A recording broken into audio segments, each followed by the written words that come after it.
Hello, everybody. Everybody, can you all see me? Can you hear me?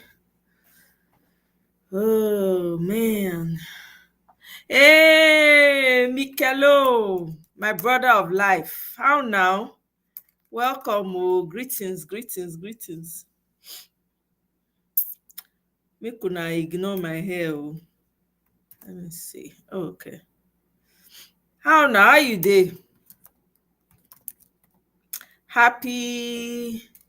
Today na waiting. Today na when hump day and Wednesday. Thank you very much. Oh, you dey help. Now you dey help me show this thing. Please like as you enter. Thank you. God go bless you. I appreciate. How now? How every. Eh, that's good. That's good. Omo, where we wan even start from today? Nigeria matter no dey end, my people. Even me, sometimes I no dey know where to start from again. A lot of times e don dey happen more often than not now. Una hear say dem don give dat girl somebody, whether na SSA for Delta State governor, invite the girl, tell am say im go give am, im go put am on salary. Na im dem say tar there, you want to smash the girl. Abeg, Delta youths are looking for jobs, find Delta person give, and which is true, find Delta person give work for Delta, pay am dat 500,000. You dey look for person wey all the way from Calabar. And I was reading not Reno, Festus Keyamo's tweet. He say Ibom Air, they are looking to make an ambassador. Hey God. Hey, Festus Keyamo is doubling down on the fact that he made Kwamwan ambassador for security protocol. E dey double down. Say na so dem dey do for Western world. I don't know, these people dey like to compare themselves so much with Western, what they do in the Western world, but when e reach their own, dem no dey remember to use Western word. Dem no dey ever remember. Oh my God, Wednesday the 13th, yeah, dem no dey ever remember. It's wild. The government official don see, I'm telling you, e dey net dey say comot your oh my God, they drag the guy. They say, you know how many young people dey Delta State wey no get work? You don't see fine girl, you wan use opportunity. They say, take it back. Look for Delta youth wey you give work to. Hey, Oriyomi, welcome. Oh, brother me, welcome. Good to see you. Me sef no even to think go that side. Oh, I'm telling you, I no think am at all. When I come dey say there's some people videos, and some people, I come dey wonder, I come dey say, why these people so they drag the guy. They say, come on for your hand for there. What are you talking about? Please go and rest. Hey, ọmọ ìyá mi, báwo ni? Ṣé dáadáa ló wà? I hope everything is good with you. Good to see you. Ó ti pẹ́ o, àbí? Ṣó ti pẹ́? Ṣó ti tójọ́ mẹ́ta? I can't remember. But I know I've been seeing you, Sha. I've been seeing you. Welcome. It's good to see you. So I just dey laugh. Me sef not think and go there. I can say, how these people think this thing like this? I say, remove your hand from there. What are you talking about? Please, let's hear word. You when the Delta youths are there, they are looking for work. You want to go and rush to give the girl work, so that you see opportunity to now use opportunity to I just laugh. I say, Naija, sha, you know, Naija. They look for opportunity. Anyway, Shana, it makes sense. What they say makes sense. It's true. I mean, there are a lot of young people in Niger Delta that don't have a job. How about giving them a job? How about giving those people a job? Eh? What's wrong with my something? Why the thing come dey do one kind? E dey do. Like they say, go and give your Delta people a job. They don't have a job. You see fine girl all the way from Akwa Ibom, that one you are not thinking about giving job to, whereas you have a lot of young people in Niger Delta that don't have job. Go and sit down somewhere, jare. I laugh. I say, oh my God. Hey, Mama Echo, welcome. You dey follow me up and down like shadow. Even to the Oriyomi, welcome. For where the other room, bawo. Hey, Mama Echo, welcome. You're welcome. Yes. Laugh won't finish you for here. You know, good make person they think of the good in people all the time. Now everything fit finish person. Honestly, I don't think now when I come start to they say, wait a minute, what are these people talking about? They say go and rest. Now many young Delta people not see work. Now you won't come give the girl work. You not see your Delta people make dem give work. Now that one you don't see fine girl. He say he go put am for hotel, he go take am round, he dey invite am to their media, whatever, make e come, he go so that he go rest from kirikiri, he go put am, he go show am, he go give am good time. I don't know. Let me see if I can find it. I laugh. I say, Nigeria. Let me see if I find the video. I'll bring it. I don't think I saved it. Let me play the video of this elderly man that was talking some sense. Let me play this one. Let me see. Sorry, this is a new streaming platform for me, so I have to learn how to share screen. Let me see. I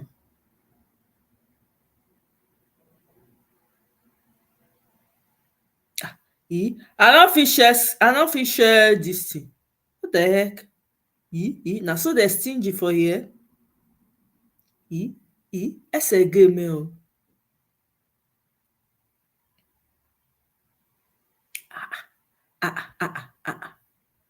Oh, share stream. Okay, I've seen it. I'm going to share my link in case you guys want to come up and say hi. I know, right? Because I've timed out of the other one, so I'm waiting for my time to come up again. So this is what one needs to do. Till we go through now. Let me see. Share. No, I can't share my stream. Let me see. Share video now. What did they come? Mama Echo, mute your phone. Mute your. Mama Echo, mute. Okay, may I put you for backstage? Okay.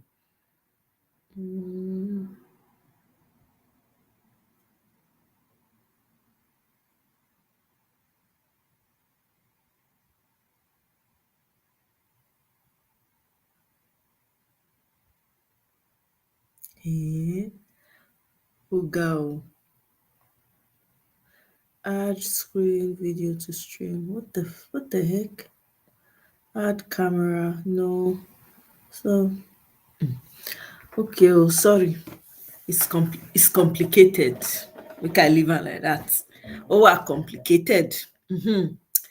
Let me see. The first thing will come the Bobo Minatus. I'm telling you, I didn't even my mind did not go there.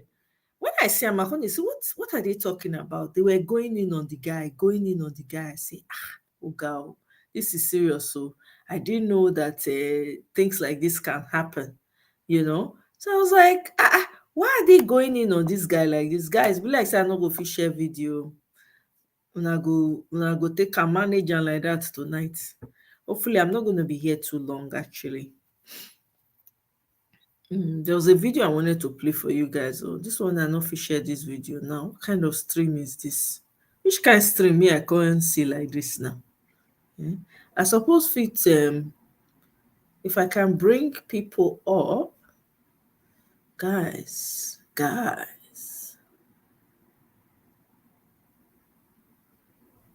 If I can bring people up.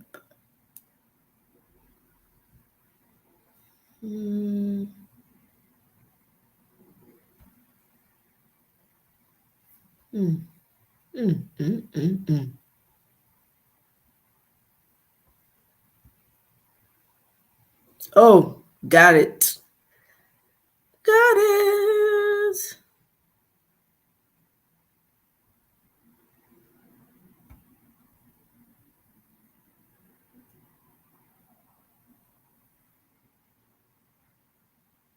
Let me see. Oh, this is not it. Let's see.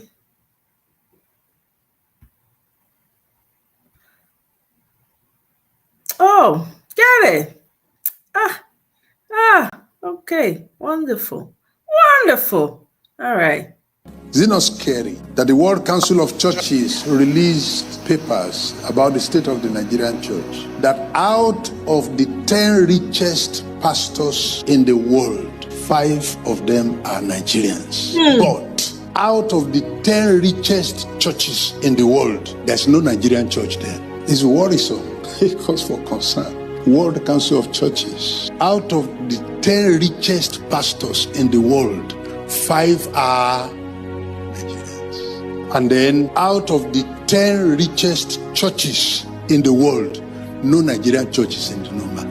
The Roman Catholic Church is the richest church in the world. The Pope has no private jet. You are going to have to patiently listen to me and endure me, because some of you are not going to be comfortable with some of the things I'm saying, because some of you are preparing and praying and fasting so that you will soon buy a private jet as a man of God. Please go ahead and buy it, but listen. The richest church in the world is the Roman Catholic Church. I preached in a Roman Catholic university last week in Dublin that was built about 200 years ago. Whenever the Pope wants to travel, in January they make a list of his itinerary for the year and give it to Alitalia, the Italian national carrier, that so month, the pontiff and his entourage will be going to Philippines. They will be returning so date. Carry them. So month, the Pope and the cardinals, they're going to the Caribbean. Take them and bring them back. The Alitalia has the itinerary and they run it as an airline. And when you Pentecostals come up with some of the stuff and the brandishing and the financial recklessness that you have put the tithes and offerings of the people into, and also recklessness in the use of power, both spiritual and otherwise. At the end of the day, it's your church. It's not Jesus' church. A lot of churches I see around, they are not Jesus' churches. It's the pastor's church. The Roman Catholic people are laughing. I live in Ilorin, I live among Muslims and I walk among them. It's easier to convert a Muslim than to convert a Roman Catholic. Roman Catholic will be looking at you and laughing. This house was not like this before. This house had been broken into by thieves. This house, this present house. This house is collapsing. And like Haggai asked, he said, who among you saw this house in its first building? And how does it look now? And I have wept and wept on this, because there are more who are damaging it than those who are repairing it. Those who are damaging it have the social media to their advantage. They have money to their advantage. They have education to their advantage. They have seized the front lines of public news and media. Those who are repairing it don't have money. Those who are repairing it are conservative. Those who are repairing it are looked at as primitive. Those who are damaging it are doing it daily, day and night, and they are not stopping. And there is the need for God to raise people to address the body. The kind of ministry that we are gathering around this morning It's a great work to have this man volunteering to throw himself into the repair network. It's a very daring one. People in repair ministry are hated because there are those who are benefiting from the spoilage and they don't want to see repairers around. Last month, there was a PFN biennial conference in Abuja, and I was invited as one of the speakers. I was to speak on a Thursday and a Friday. And then one of the officials walked up to me and said, "Sorry, sir, for the way this meeting is going, we might not be able to accommodate your message today. We would move you to tomorrow, please." I said, "Okay." Then they went and announced to the public that Reverend Mole is here, but he will not be able to speak today, he will speak tomorrow. Then there was a noise across the auditorium. So I arrived again early the next day and sat down, waiting to be called. They called 4 people to speak. Some of these people spoke yesterday. And then an official again walked up to me and said, in fact, the way this meeting is going, sir, sorry, sir, we will not be able to allow you to speak. I returned to Ilorin without speaking. That's where we are now. They brought me. They were the ones who even came to the airport to pick me. They lodged me in the hotel. And I got to the meeting and they didn't let me speak. At my age, look at me. I'm retiring next year. I was skimmed out. But that's not an issue to me because I am not looking for a place to preach. Not at all. I am overwhelmed. I'm a global spiritual personality as I speak. So I'm not looking for where PFN will put me to preach. No. But for that to happen to me tells me about the state of the church. So the damage to the house of God, those who are repairing it, they are fewer than those who are damaging it. People in the repair work are endangered species because there are those who don't want. They are making money from the way it is. This young man who is coming into the kind of work that he has chosen, he is like signing his death warrant because there are those who don't want repair. They don't want restoration. So if you are coming to repair it, they don't want to see a person like you around. So as you see me, I'm now becoming very selective in the kind of places I go. The reason I'm saying this is because of the kind of support that this type of work needs. Because the spoilers will fight back. The destroyers will fight back. They will see you and even handshake you and say, "Well done, God is using you." But what is inside them is bitter. They don't want to see a person like you around. Everybody who is here in this meeting, I'm asking you to recognize the risk that is involved in a repair ministry, in a restoration ministry, in a corrective ministry. This man's message for the church is timely, for the Christians in the house, is very timely, for the pastors, really, for the bishops, if they will listen, to be quite honest. But I found it very impactful. Whether we like it or not, Christianity has become part of Christianity, Muslim, whatever religion has become part of the world. So anybody can choose to worship however way they worship, but can you hold people accountable? Can you hold your people accountable? That's the big question. What this old man is saying, this Baba, right, is saying, I'm glad that they're speaking up. I have to give credit where credit is due. I criticize the church myself. You understand what I mean? So it is nice to have people of, within the group at that level criticizing. Is very important because the kind of Nigeria that we have with the type of Christianity that's been practiced in Nigeria is very dangerous. It's the reason why we have a lot of problems in the country. The type of Christianity, the type of Muslim religion that they practice is extremely, extremely dangerous. It impoverishes the people. It doesn't give them the right to think for themselves. They don't think for themselves. And they just give everything away, nothing to show for it. There are no jobs, there's nothing. Do you understand? Like this GMO concern, for instance, now. I only recently found out that Pastor Chris Oyakhilome has been talking about this GMO thing and this,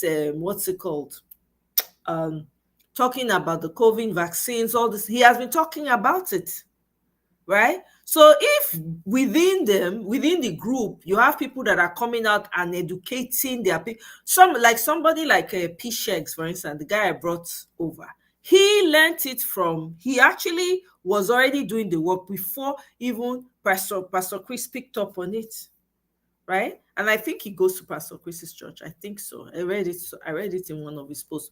But so when some of these people they talk what they're supposed to do, because imagine if because of Pastor Chris now, a lot of his church, and Pastor Chris has a huge following.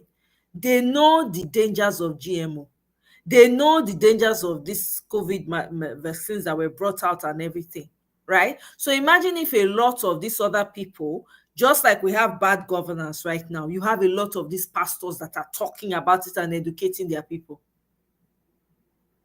You know what difference it will make? Whether we like them or not, we not fit pull anybody out of church. A lot of people are stuck in their beliefs and they want to remain there. The real question now we should be asking ourselves is, how do we reach those people in the church? Somebody like Pastor Sheggs now, he is a Christian, right? He's a practicing Christian, but he has taken this, what's it called? Activism for GMO, fighting GMO head on.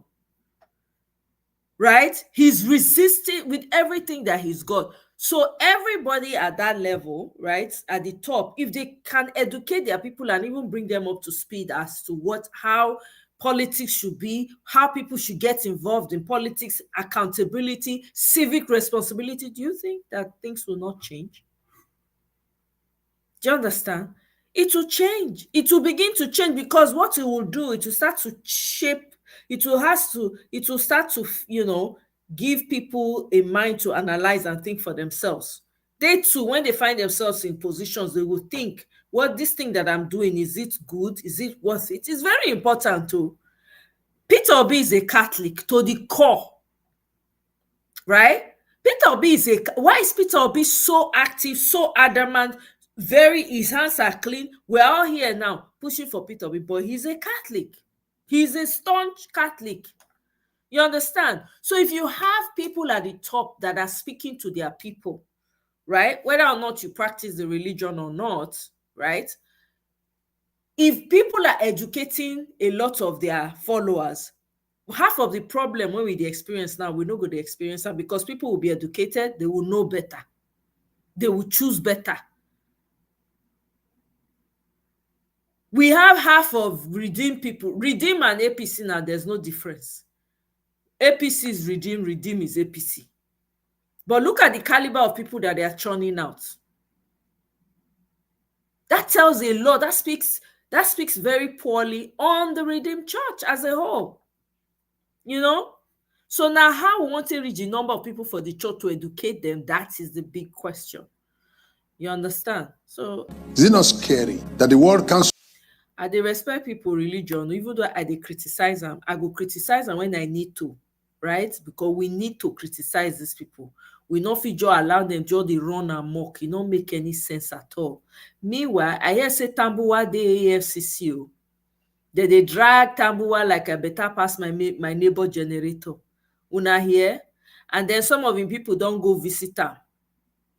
They don't go visit them for where it go to visit EFCC. Meanwhile, I hear say Aregbesola, the drive when they do for Southwest for ADC, not be here. Not be here. Na so I hear. Say Aregbesola is really mobilizing in the Southwest. Una see PO, the campaign for ADC candidates. I think that the widow of one of the politicians, when they contest one time when they buy, now the wife they run. Somebody can correct me if I'm wrong. What is going on here? It's in a pull up, so print care. I better go. I'm printing anything. Meanwhile, they don't give Kwam1 title. I said it in my earlier video. They don't give a title. He's not the ambassador for aviation or security protocol. Okay? And then in the long episode that Festus Keyamo typed out, he said that he doubled down on why they gave them the opportunity to be ambassadors. And he's saying that Ibom Air too is on its way to make the young lady an ambassador. Okay? Yes, Ganwalele, welcome. Yeah, president of Namibia. Yep, she has forbidden it. She said, lie, no GMO. Lie. Yep. She said no, because I think 10 years, right? That vaccine to make women not pregnant for 10 freaking years. What business of his is that? I'm very glad that that woman turned it down. This is the power of women. I've said it here before. Until Nigeria, do you know why Nigeria is in the disarray it's in? I'm going to repeat it again in case those that have been listening have not heard it before, right? The reason why Nigeria is the way it is because of the way it treats its women and its children. You people don't understand the power of women, no? That's why Nigerians take women for granted. That's why they treat them badly. Oyibo people that brought colonization, they learned the power of women from your ancestors, and they replicated it when they got back to their various countries. That is why their countries are thriving. If you don't know, some people will say, oh, when you go overseas, the law favors the women. It's not that it favors the women. They consider the woman. That's what it is, because I know women who pay child custody, pay alimony to their husbands. Do you understand? Until Nigeria learns, remembers how its ancestors treated women, because whether you like it or not, if you go back to your history, women had leadership roles in Africa. Before feminism, African women were already doing not in the way that they are doing it now, but there was feminism in Africa. Do you know that? So sometimes that's why I find it very difficult to join in the conversations of feminism, because feminism already existed in Africa way before colonialism. You had women who had leadership roles, who fought wars. Women who walked, their husbands would be at home.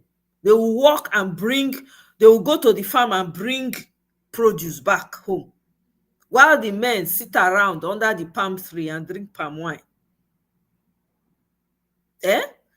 A lot of us need to go back and read history. We need to go back and I'm even open. I'm open to going back to read history, go back in history and go and know more about my people. Because some of these things that we borrow from all these Oyibo people, our ancestors don't read. They teach them. We know they remember that one. Now they teach them the way of life when they live. Now they learn them from your ancestors. They know you pass as you know yourself. Do you understand? The young lady should sue. Yeah, I really wish that the young lady sues Ibom for everything they have. I really wish, because the NBA president has said he is going to take it up if she doesn't have any lawyers. I hope she does. I really want her to sue Ibom for everything they have. I'm telling you, Ambassador Norwich, may they not use and quiet the girl. I hope she has the right types of people around her. They need to sue Ibom forever, because whether she likes it or not, that video is going to remain on social media forever. It will remain there there's nothing she can do to erase it. So she needs to sue them for everything, the damage that thing is going to cause to her. She's not going to see the impact of it yet. I hope she knows the people around her are good enough and they're going to tell her the right thing to do. I really hope so, to be honest.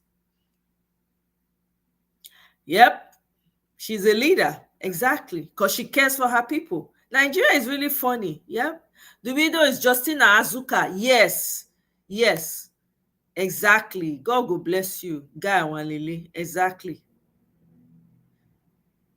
Exactly, seed, right? There are Catholics like, yeah. Do you understand? It's a very let's call a spade a spade. Me, I don't care what religion you belong to. It is the state of your heart that matters. Of what use is your religion if all you do is take advantage of the people without providing any solution to the people? Of what use is it? You see your people suffering and you turn your eye. You like say, oh, okay, my people are suffering, I don't care, right? So that na the thing, when that one be the cocoa.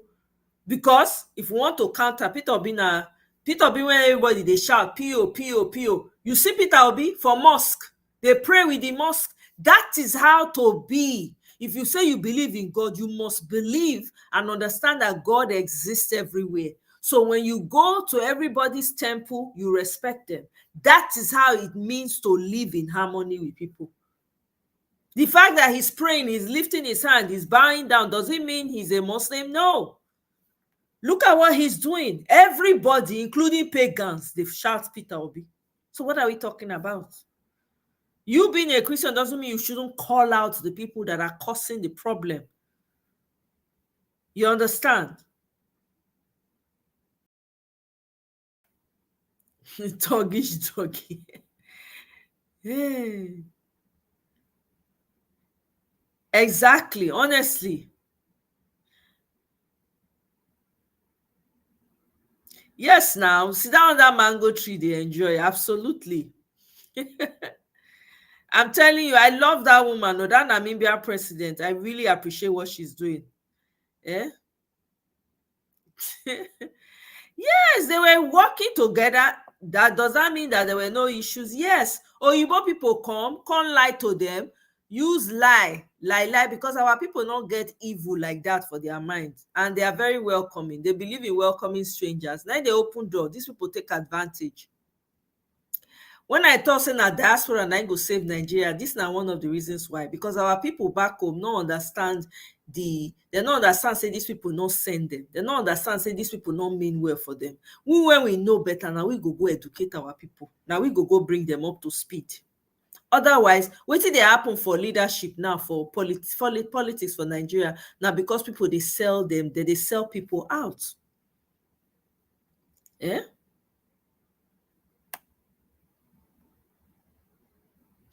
What did the girl Seed, you go catch up to speed though.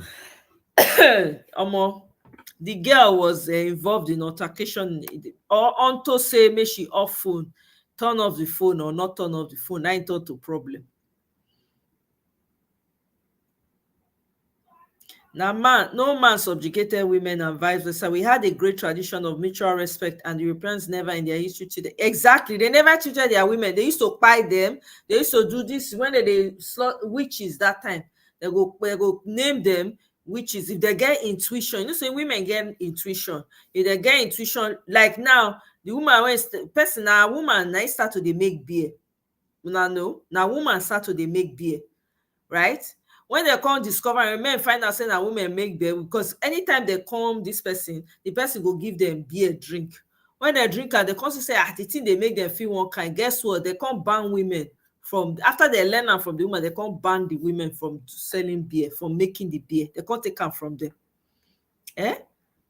You understand? They treat their women so bad. The reason why prior to colonialism and Africa, women and men, because everybody had their roles, guess what? And they did it in harmony, right? When they see that one, they go back. They can't say no. But guess what? They practice them for their countries. You not go see them treat their women anyhow. But Africa, when learn waiting people, when they discover yesterday, can't teach them, they imbibe them, they don't turn their countries into joy. Now make Africa be as it be. Because if you go and pay attention, all the women are suffering. Most of the women, they suffer. Children are suffering. Nobody cares. And those people, women are spiritual, they're spiritual gatekeepers. I'm telling you. That's why some people believe that God is a woman. Okay? That is why some other religions believe that God is a woman. Because women have very powerful spiritual connection. People don't understand this. The way you treat a woman speaks a lot about you. If you have a mother, if you have a sister. In Yoruba, they have a saying, Kosiya. How do they used to say that thing? Like a woman is like a god. Oriyomi, if you are still here, if you can remind me, I can't remember the saying again. Orishabi yaosi, exactly, that's the word. There's no deity like a mother. Do you know what that means? That's powerful. In every tradition in Nigeria, they have it. They have it. They have that saying. Respect the woman, respect the child, your society will be in harmony. It will balance out. But when you treat your women like filth, you vandalize them, you break them, your society cannot be in harmony. It will be in disharmony. It will be chaotic because women bring balance. Women are full of portals, spiritual portals. A man, if you find a man who understands how a woman is, trust me, that man will be he will not only be wealthy physically, spiritually, psychologically. Watch. Pay attention. Not be all this gra when they do for social media. Man, no, I'm a man, I'm a man. Take her easy. I'm a man, I'm a man. Take her easy. Now, woman, they bring wealth to man. When your Bible say, he who finds a wife finds a good thing, woman, they bring open doors to man. Ask anybody when you say get money, where we find that woman, they the source, they the bottom somewhere. They behind them. Also, they say, oh, when women have money, they go and be talking. They'll be telling, they'll be saying, oh, because they have money, they'll be doing like this. Now, who not get sense? Now they talk all that one. I'm not saying that men don't have the capacity to do whatever. This is not a gender fight by all means. You guys understand. I hope you guys understand that. I'm just sharing. These are deep truths, okay, that you need to know. So when you have a woman in your life, be very careful how you treat her. Be very, very careful.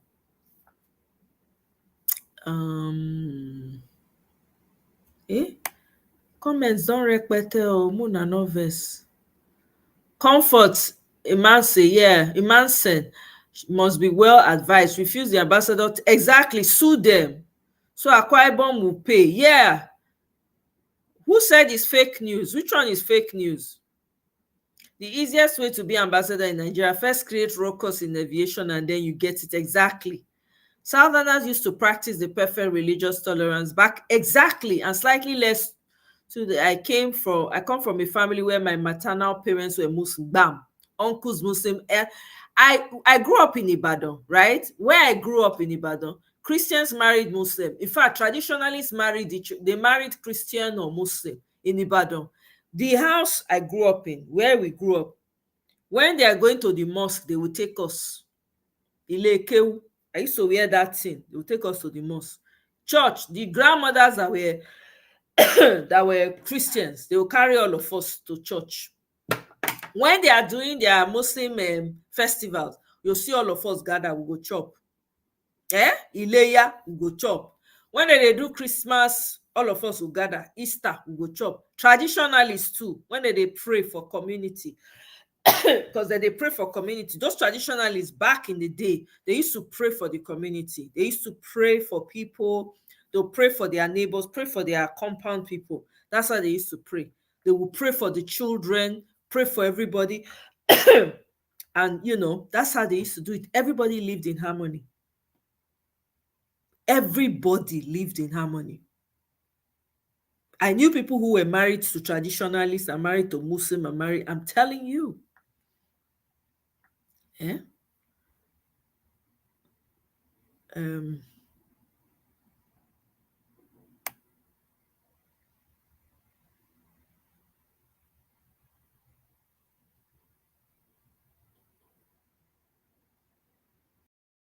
Let's see.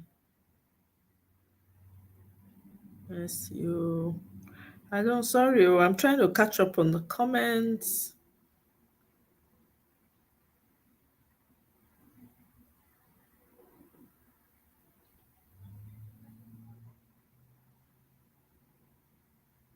Peter Ozi is the hope of Nigeria. Yep, Egu John, welcome. He is, absolutely.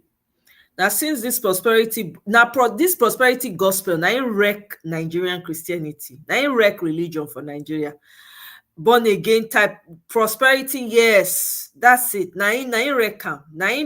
I think it was a planned, they initiated it slowly, crept it into the society. Oshomole closed a whole terminal. Exactly. Olodo, K1 posed the terrorist act on the tarmac. Exactly. ambassador. Emerson got a speedy trial and short stay in Kirikiri plus 5-star hotel. God is a woman. Pastor, philosopher, traditionalist just entered the platform and don't look at her eyes. I'm telling you, that's why a lot of some people, some in some traditions, right? God is a woman. And you can't even argue them down. They will give you reasons why they believe that God is a woman. Do you understand? So I believe that a society that knows how to treat its women will thrive. The moment Nigeria gets it right, this is why, for me, this is one of the reasons why I support Peter Obi very strongly. Because Peter Obi seems to have a deep understanding about that. Look at his wife. Any person that is running, right, for office in Nigeria, this is your cue. Look at the wife. Not just the fact that she dresses well and all of that. Look, you can see peace about her. You can see that she's a well taken care of woman. You can tell that she's at peace. That's how you know that you have a good leader, that you're getting a good leader. But when you see the woman, even if she's dressed in gold from head to toe, but there's turmoil within, you can tell, unrest, lack of peace, you know you don't have a good leader. It's very important, guys. I'm telling you, don't take this for granted. Yeah, I be Ibadan babe, proudly. Ibadan girl, proudly, man. Great people have emerged from Ibadan. And I'm proud to have been part of that city. Welcome, Anthony. Yes, it will be or nothing. Absolutely. Yeah. When I was in Nigeria, and even though my parents were Christians, we used to celebrate the Igwe festival, exactly, with our childhood friends in Benin. We teased each other, but we do it again. I'm telling you, everybody lived in harmony. Sometimes traditionalists, that they go tell you the secrets about life, the secret about this earth. Not be Christian, not be a traditionalist will tell you, because they understand the way the earth works. They are nature people. So they understand the depths that you do not understand. If you like, go to the church for the word. Psh, there's a depth they have that you don't have. That's why you have to be open and listen. Listen to people. Learn from them.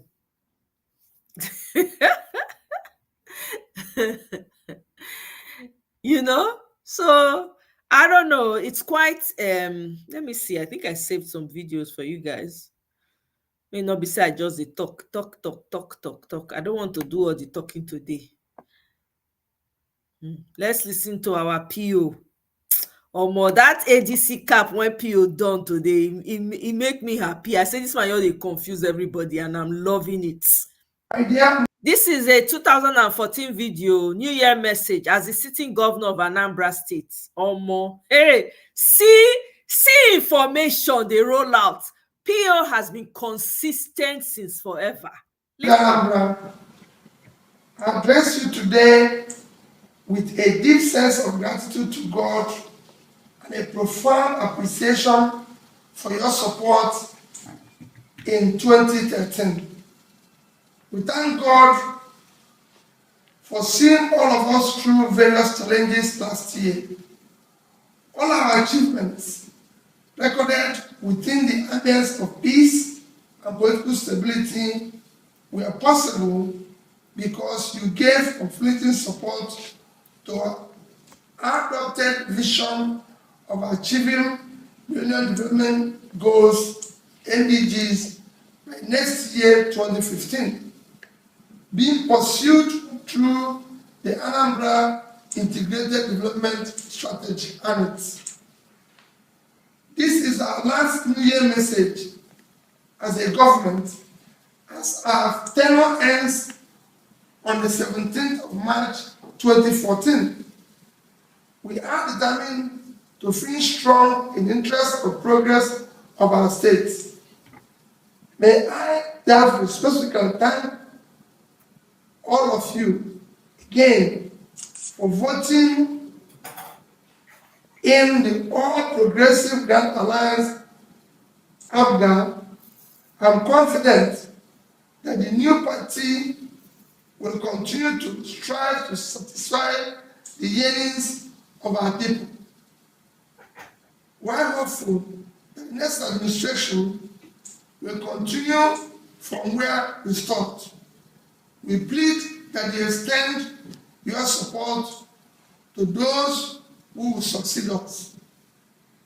Last year, we took some critical decisions that were intended for the good of our state, such as decision to sustain the partnership with the church for the growth and development of our education and health sectors in particular. You hear? Now hear Amu. This was as at 2014. Idea Ndarambra. Okay? This man has been consistent from day one. Hear more.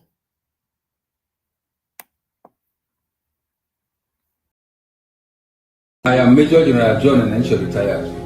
I would like to briefly testify about my encounter with His Excellency Mr. Peter Obi.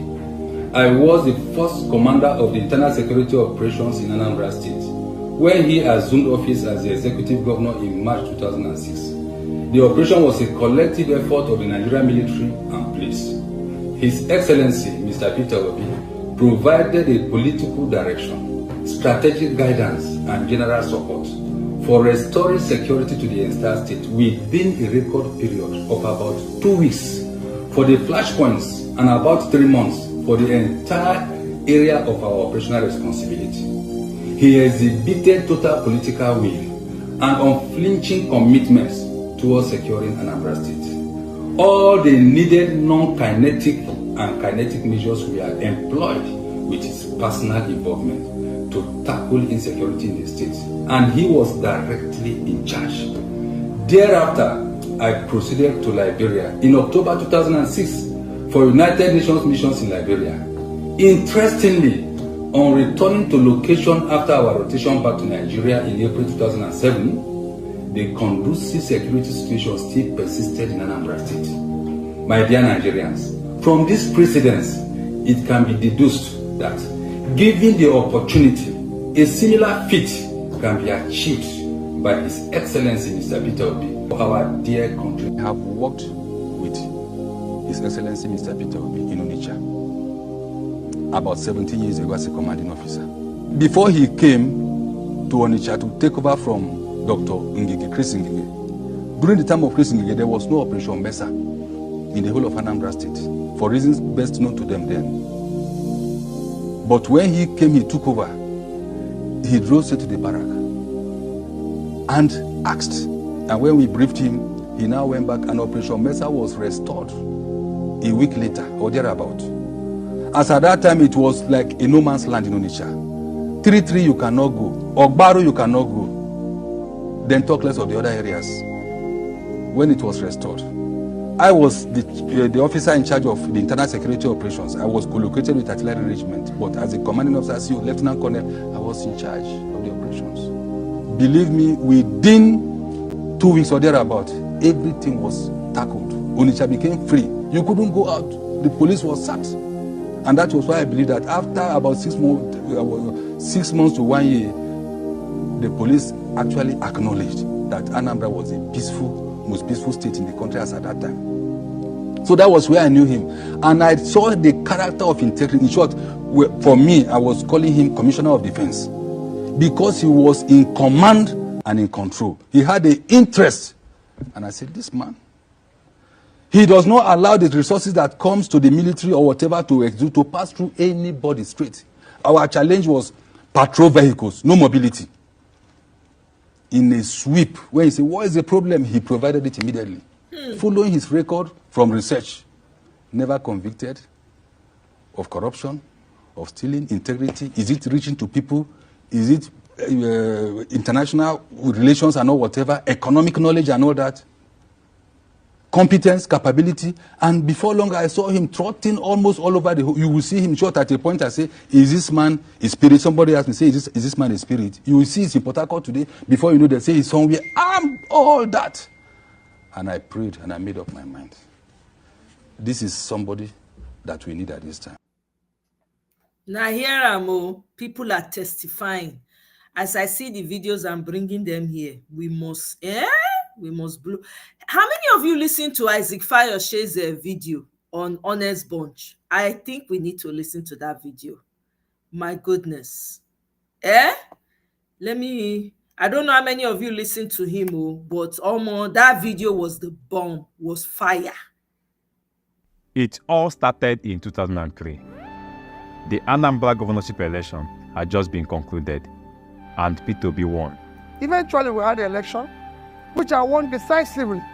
But the electoral body, INEC, has just declared Dr. Chris Ngige of PDP the winner, instead of Peter Obi of APGA. Everybody knew I won. Another person was announced. I decided to go to court. He went to court to challenge the election results at a time when the Nigerian judiciary was controlled by political godfathers. Same thing as today. It was just like starting an impossible journey. Everybody said to me, nobody has been able to regain his mandate from the court in this country. Not even anywhere in the world. I went to court. In fact, after being in court for 1 year, second year, my own lawyers were ready to say, let's forget this. Everybody lost hope because we were there. First year, 2003, 2004, 2005, 2000, was about 2006. I said, we'll be in the court, don't worry. Of course, you could know the pain, my family, my wife, every money I've earned, I give to the lawyers. I said, Peter, what do you think you're doing? I said, don't worry. We must end this rascality. He was in court from 2003 till 2006, a total of 3 years. But his stubbornness and persistence later paid off. Eventually, in 2006, I was declared the winner. So I became the first person to come through the courts to be governor in this country. It was jubilation in Anambra State. At least the shackles of PDP has been removed from the state. Before Peter Obi, there were so many PDP crises, to the extent that a PDP group who were against the then governor, Dr. Chris Ngige, had to burn the Anambra State government house. 2004, a group of people were quarreling within PDP with Dr. Chris Ngige.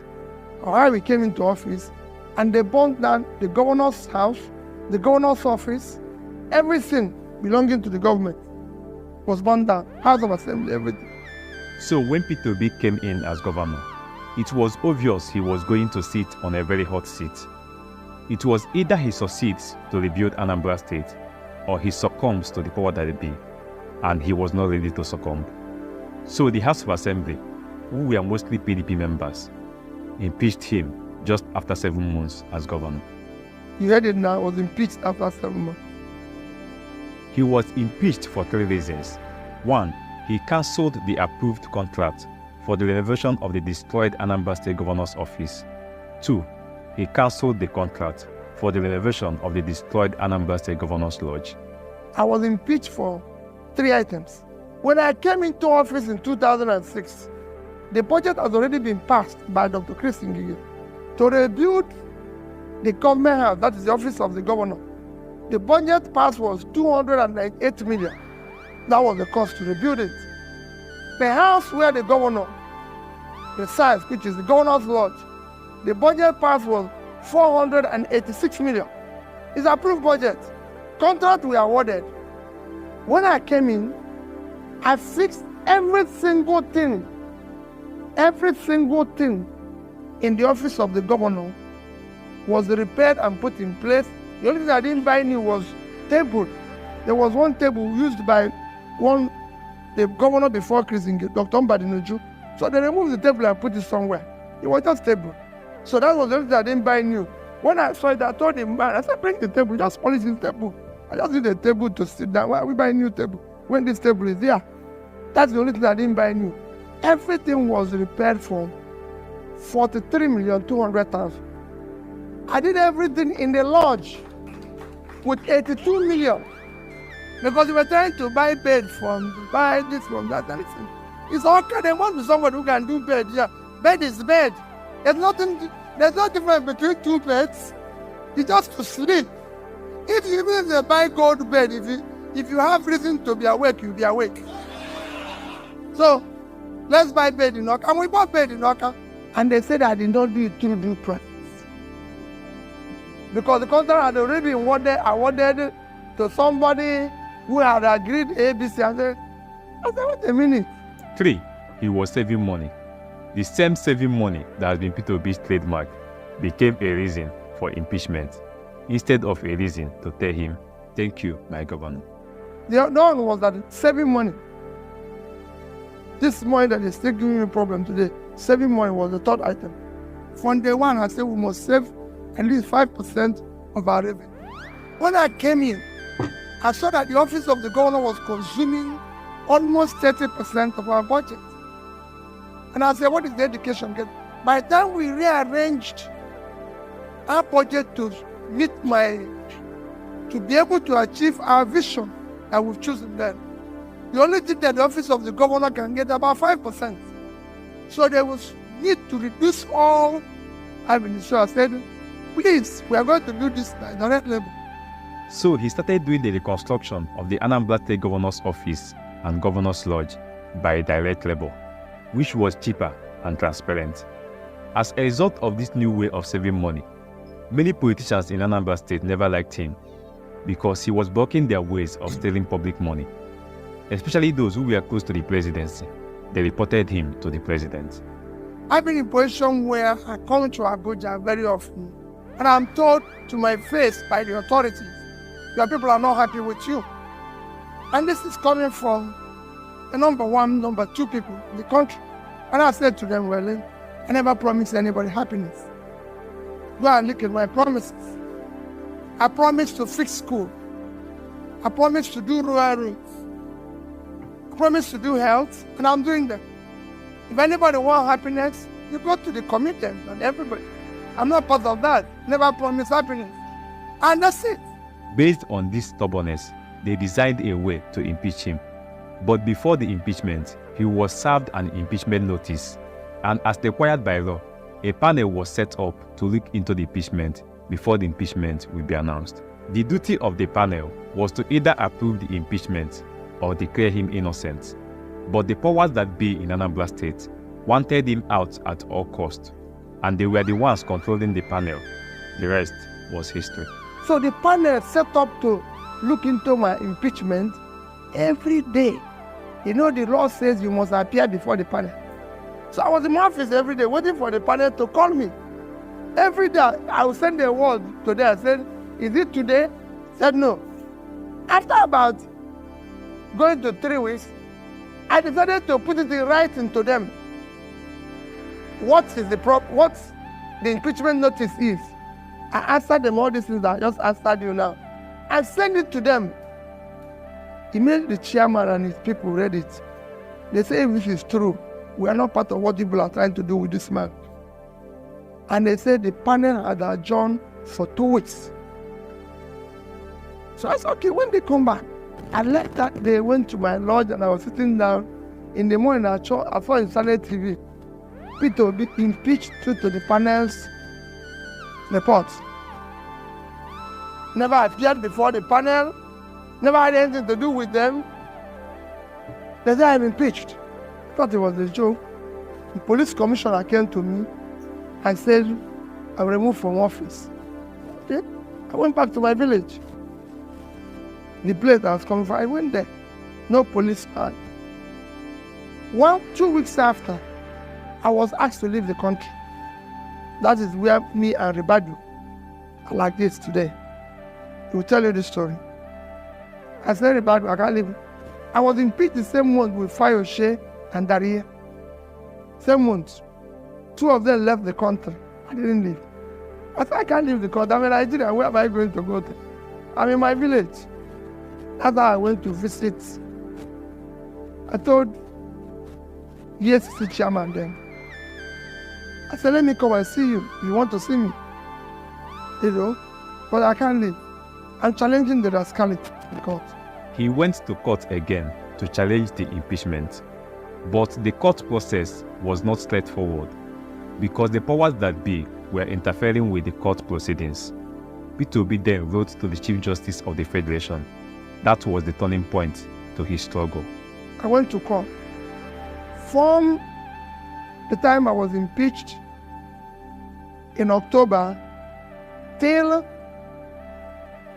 about 15th of December to give judgment in the court, because it was very straightforward. The court found out that these people are rascals. They didn't mind that year. They didn't do anything. So the judge was willing to give judgment in my favor because there was force from up. The then chief judge removed it from that court to another court. So they had to start afresh.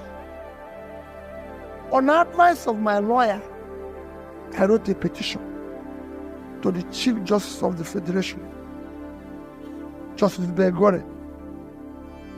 And I always say, when people say judiciary is not working, I say it's working. I wrote a petition and took it to him. I remember coming to his office.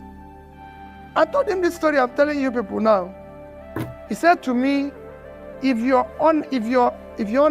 this statement is truthful, you'll come back as governor. If it's a lie, you will never be governor again. I said, well, 25. He called the chief judge then.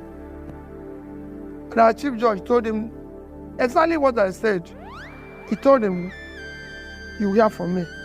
The next day, my chief judge was suspended. And he asked the judge who had the case to go and read the judgment. He was then reinstated as the governor of Anambra State. But while he was in court, it was already time for a new election, the 2007 general election.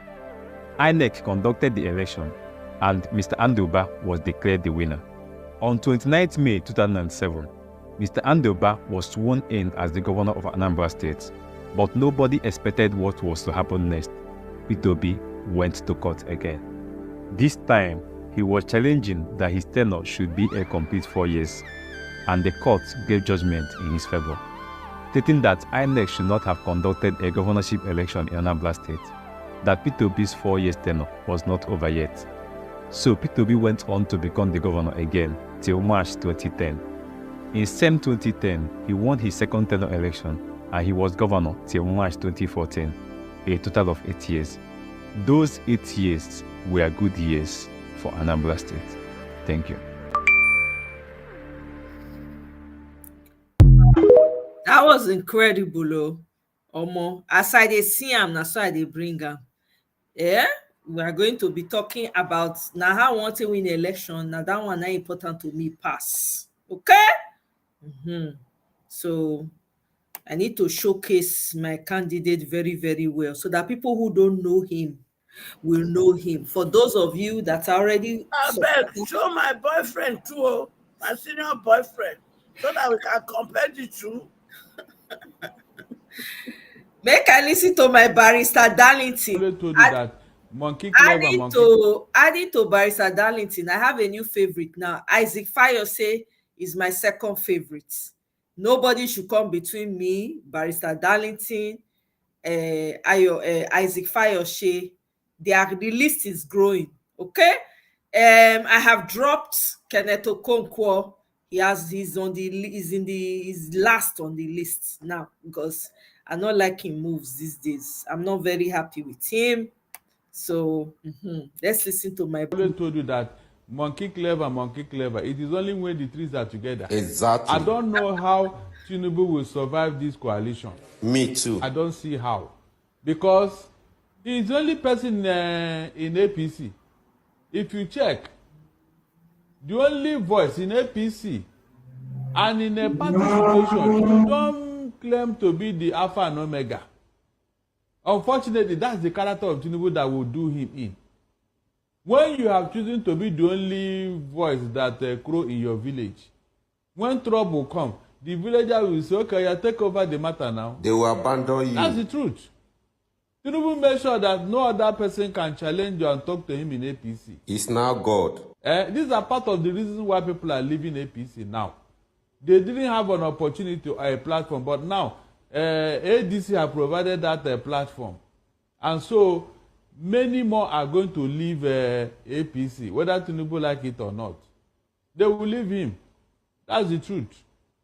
If Odigye of all people have left, You can imagine what other people are thinking, because there is no space and no hope for them in APC again. Tinubu have colonized everything. Okay. He has.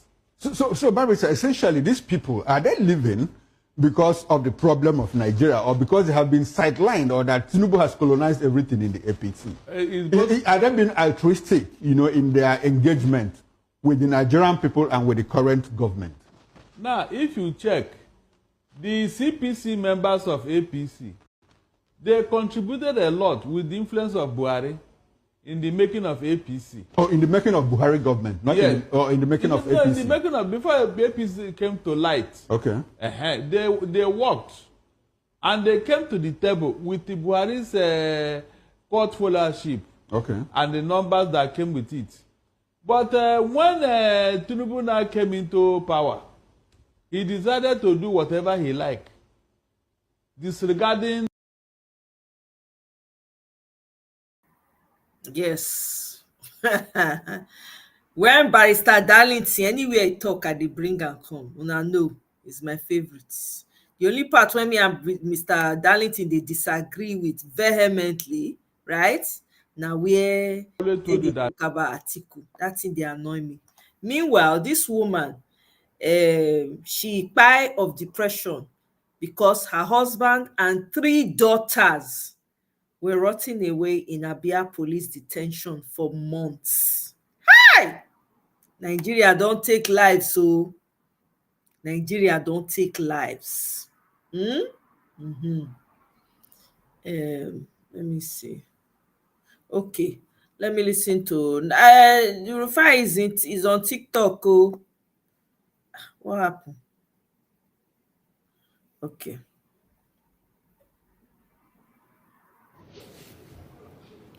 Hello, my friends on TikTok. I'm sorry I've been away for quite a while. All kinds of issues, as you know. But I'm back. I will try to be posting more regularly. And where did this one come do for TikTok? we have by-elections on Saturday. And sorry, explain. Beg, Vicky. Across the country. To come out. Yeah, it play. Mama Echo, can you mute first? The video, yeah. The Labour Party. In some it will be the SDP, in some it will be the ADC. So please listen carefully to your leaders in the various states. And in Kaduna, to work with the leaders of the coalition there to ensure that we win the Saturday elections. Thank you. You say waiting back and day. Hello, my friends. He's been on TikTok. Oh. Everybody they move now. They're the young people there now. You have to reach everybody. Even Peter Obi dey TikTok. Peter Obi is in TikTok. Mona listen to this clip of say Peter Obi na him win this 2023 election. We will not get tired. Gentlemen of the press, if you look at the results from Bauchi and Gombe, they are exactly the same results. Bauchi APC has 146,977. Gombe, 2 different states. APC have also 146,977. PDP in Bauchi has 319,123. PDP in Gombe has 319,123. Labour Party has 26,000 in Bauchi they have 26,160. In Gombe, they also have 26,160. It is very clear that these results were allocated, deliberately allocated, and funny enough, this type of mischief, they didn't do it good enough, and you can see how 2 separate states far away, the parties scores exactly the same numbers in the elections. 2 different states. I dey bring and come here, make we dey play again, make we dey listen, make we dey refresh our memory for those of us when they quick forget. See Peter Obi again. Goodness to mankind did not start today. He's organically good. See Peter Obi accommodating Kogi State flood victims who sought refuge in Anambra State. Did you know that? Did you people know that? Hey, receipt choke. In Anambra State when he was governor, evidence boku. When you ask, go and verify. Oh yeah, make una listen. We not come here come play. If your body not full, not put body. One of them. 11 camps were created to accommodate the internally displaced persons, but many others from Kogi State ran and sought refuge in Anambra. Every Nigerian is important to us. This flood is in Nigeria. And if anybody, no matter the state you're coming from, is here, we will look after you. So we'll make sure that they're looked after. I hope they feed you well. We'll make sure you're giving food. We'll make sure you're giving medications and everything. One of them. 11 camps were created to accommodate the entire. Now here, did you people know that? See receipt now. Did you people know? Make we play Dele Farotimi. Another one on top of the list. Oh, this is one of the truth tellers we have in Nigeria. Sage tellers, sage truth tellers. Now this man, Dele Farotimi, may become president of Nigeria if he's interested. I don't know if he's going to run at some point, but I don't know. I see him. I hope he does consider it at some point. I hope he does. It is not well. I'm not going to join you in the lies that you have told yourselves. Those who have even known this country no longer feel any need to lie to us. They don't even respect us. This surrender to reason that makes us, it predisposes us to an acceptance of madness to the point where we have become, all of us have become acculturated to madness. You are in the middle of the insanity. You are experiencing it. You are a victim. And you still continue to say that it is well. Keyamo has come with his own now.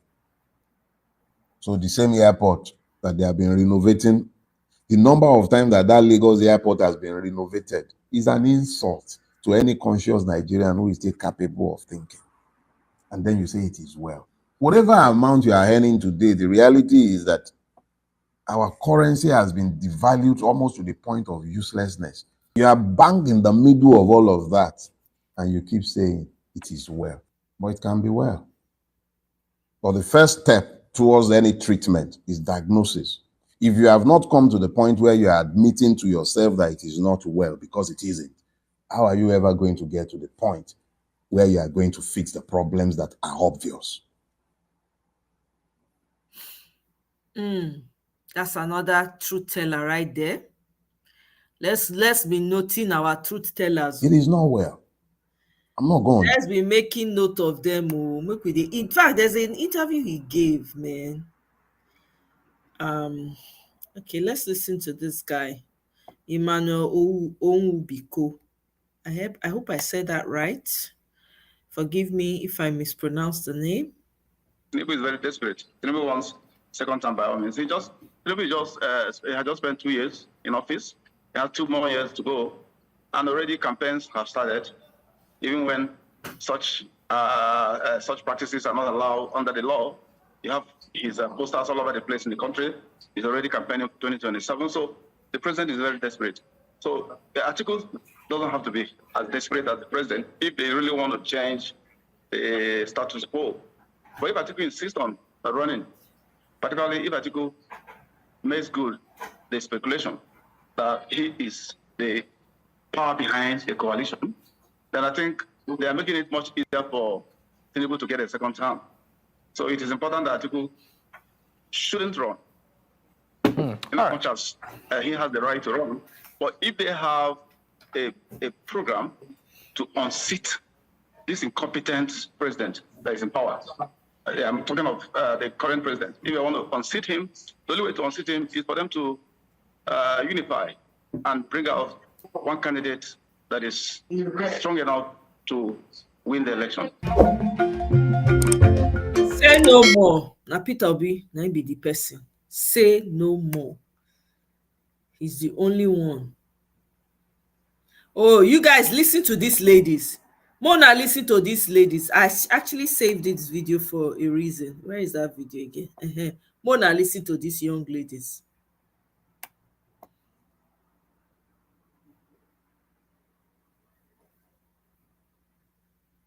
Guys were there. One big wedding. He said, the acknowledgement was too much. I know the wedding. Yeah, no, he's not lying.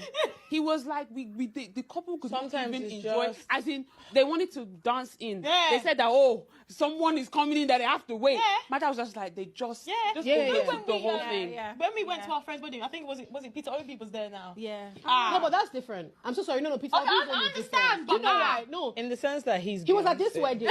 He's a celebrity. No, fine. People don't acknowledge him as like, everybody is like taking pictures. So they don't even have to acknowledge him. They know. He stood at the back on purpose at the church. FK is like, sir, please move forward. He was like, I will disrupt this place. But you don't get, when I say at and the people back, are coming to the back of the Catholic church. But people who were walking to the back in church to take pictures of him. Oh my God. So I'm like, nobody acknowleded him. Yeah. People were just like, already. So imagine if you now went to acknowledge now. But that wedding that Beatrice took my the acknowledgement. Oh, what? Yeah. No, it was they would interrupt. Right here, now Peter Obi now they talk about. So anyway, I hear Peter Obi, I bring it. I say the man is getting popular. Mama Echo, you say make I play your boo-boo. Here's your video for your boo-boo. If we reduce the purchasing power of the people, we can further slow down the economy. Bam. Let's widen the tax net. Those who are not paying now, if it is inclusive of Bola Tinubu, let the nets get bigger and we take in more taxes, and that is what we must do. Mama Echo, what do you have to say about your boo-boo? Say may they reduce purchasing power. My boo-boo have fulfilled his promise. Oh my goodness! He was honest. Do you guys know that this guy, he was talking about climate change in a video? Sorry, dear. And he said that if they don't give him money, he said, Igbo people need to give him money. If they don't give him money, you know, they listen to their back. But that's exactly what he said. If they give him money, anything when they say make it do 90, you and behold. And the irony is that come next year, everybody gonna pay tax. I'm telling you. Hey! From January. Pella, that young man, Pella, they slam him with tax. The guy, they scream. They scream. They want you tax finishing life. Hey, God. Next year, everybody, content creator, know where you go hide. Hey, God. Except you not get back account for Nigeria. I'm telling you, Deles must be in charge on reforming institutions and check their effective. My boo-boo keep to his promise. Yeah, I think that he should, be like the Attorney General of the Federation. Yeah, Dele Farotimi will be an effective Attorney General of the Federation at this point. I mean, it depends. Whatever capacity he can serve, we need him or more. We need him. Anyway, let me play this Isaac Fayose video because I think it was pretty powerful. If he say Tinubu is not smart, he's a smart politician though. By mid to end of May, the Nigerians go begin feel the effects of the useless tax law Tinubu don't sign and country go scatter. I'm telling you. Hey, these words are exactly from IMF and World Bank. Exactly. We they listen to around that time, right? Reduce the purchasing power. He told us now he will reduce and slow the economy, and he has kept his promise. Exactly, Attorney General of Federation. I'm telling you, he's going to be perfect for it. Okay, let me bring Fayose's video here. The guy, I was like, whoa, this guy is something else. Okay. Peter Obi left PDP because of Wike. Wow. Yes. Tell me more. We didn't know.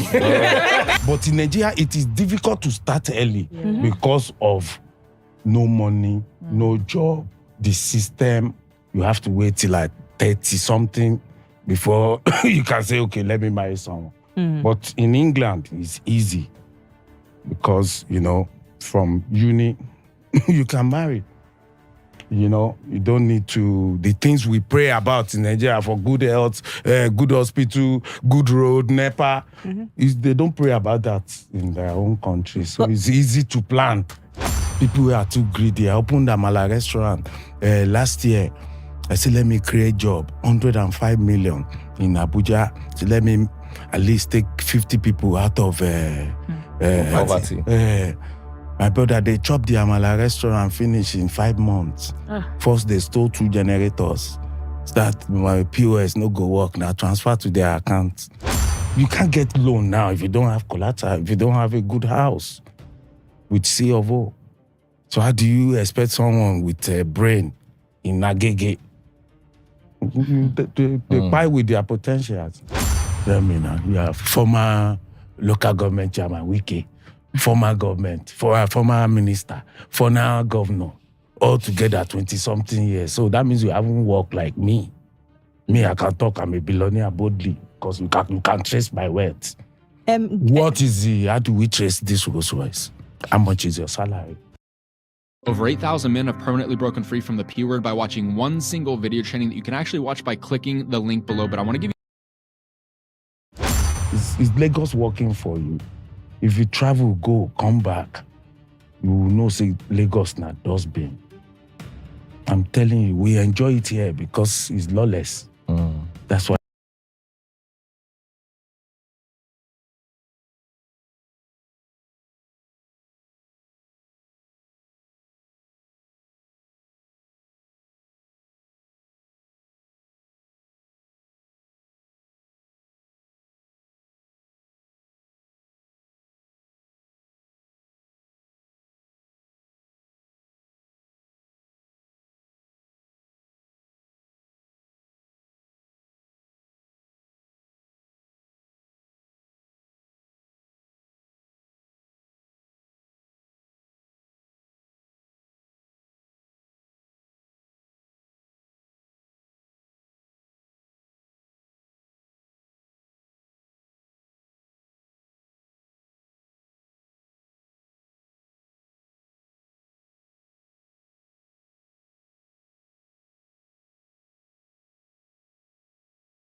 We are here on behalf of the youth corps member,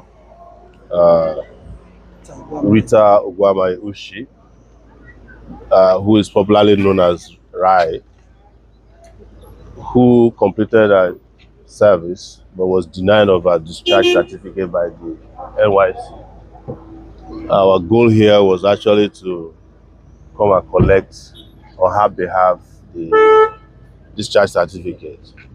But unfortunately, we went to the floor of the Director General of NYC. He was absent from his desk. They claim that he's attending an orientation camp today somewhere in Nigeria. So that's so instead we submitted the letter. You can see our very powerful and competent lawyer here today. Nibehe, they had already crafted a letter written to the DG, who is the highest authority as far as NYC is concerned, asking him to release a discharge.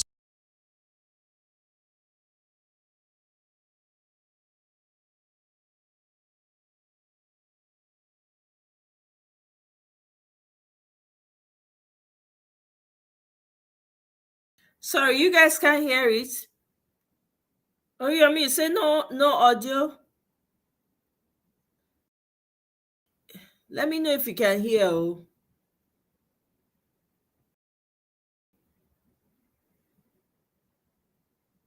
Can you guys hear? Mama Echo, can you hear?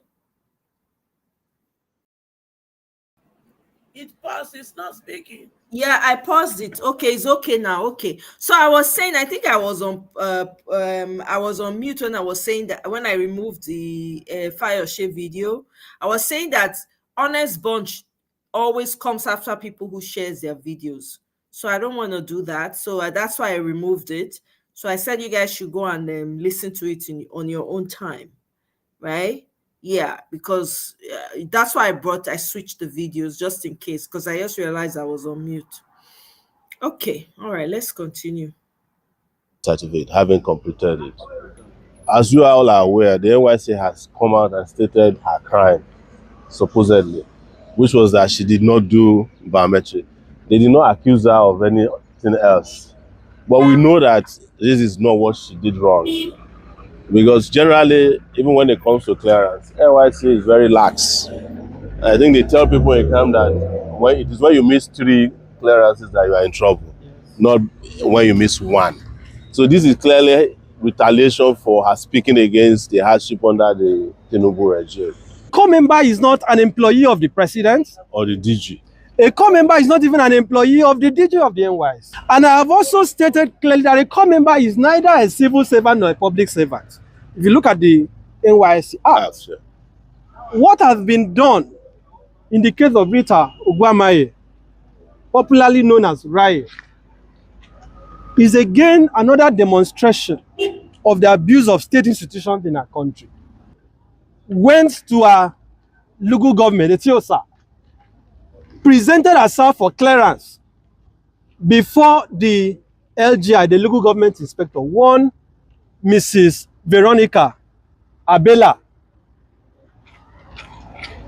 Initially, the LGI said, go and join the queue. She was on the queue, it got to her turn. She asked her, go to the back. Go and join the queue again. She obeyed. This kept happening. Apparently, the woman could not tell her why she did not want to clear her. Raye persisted, kept pressing, kept begging, Madam, why am I not being cleared? It was until about 6 hours after she has been delayed, after she has been indignified, after she has been verbally assaulted, that Mrs. Veronica Abela opened up to her that I cannot clear you. But let me also disclose to Nigeria that as I'm talking to you, Raye's file, every corps member has a file, which is deposited in a particular place. When they are going for their passing or their final exit from the scheme, they go with a copy of their file. Raye could not find her file. She messaged the LGI. I have seen the message, asking the woman, Madam, please, I have not found my file. The woman now called her to tell her, no need bothering. She has custody of her file. So she refused to clear her. This is an act of victimization. This is intended, and let me be clear, the reason why they are doing this, it is scapegoating. They are using Raye to tell Nigerians, other Nigerians who are serving, that look, the day you will complain about the hunger that you are going through, about the situation of the country, this is what is going to happen to you. They are also afraid, because it took Raye's intervention partly to force them to increase the allowance of corps members. Yes. So they are now scared that if we don't deal with Raye, other corps members will continue to speak out. Yes. That is what this is about. So that message should be understood clearly. We have submitted a letter today, duly acknowledged, to the DG of the NYSC. You can see the endorsement stamp today being.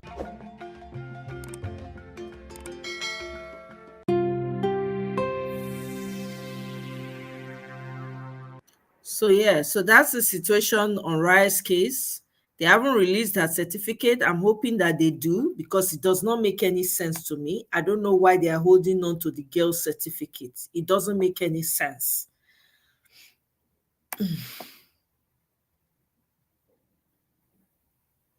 So guys, I'm just sat on the floor here I'm just thinking about Comfort's release, and although many of us, we try to support the cause for her to get justice, and we actually spoke on her getting justice, but that tells me something right now. It tells me about the justice system in Nigeria. It actually tells me how the Nigerian justice system actually operates. Somebody comes in, somebody is charged to court, the person is thrown in jail within the few minutes of the person being arraigned in court, and then there's an order for you to release the person, and then you release the person.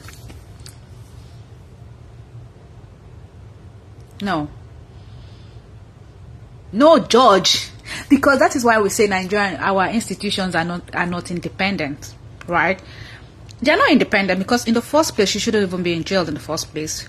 But now just look at the ridiculous system we have in Nigeria. It's ridiculous. So the judiciary can actually receive order from anybody and now act. That means the judiciary is not even independent of itself. So that I just sat and I was thinking about it, and I'm like, no, this is not going to be a prim and proper video I should be making. I'm sat on the floor. I'm just trying to go around these things and say, wow, did she even need to be there in the first place? She wasn't supposed to be there.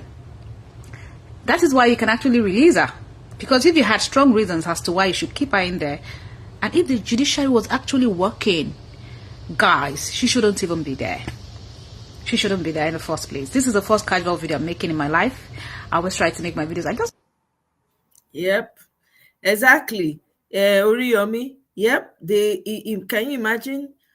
All those cops that she fought for, none of them. Nobody's speaking up for her. It's just this is how bad it has become. Meanwhile, she fought for them to get 70-something thousand, but nobody. If to say not be internet and the likes of Inibe and Showore, I don't know.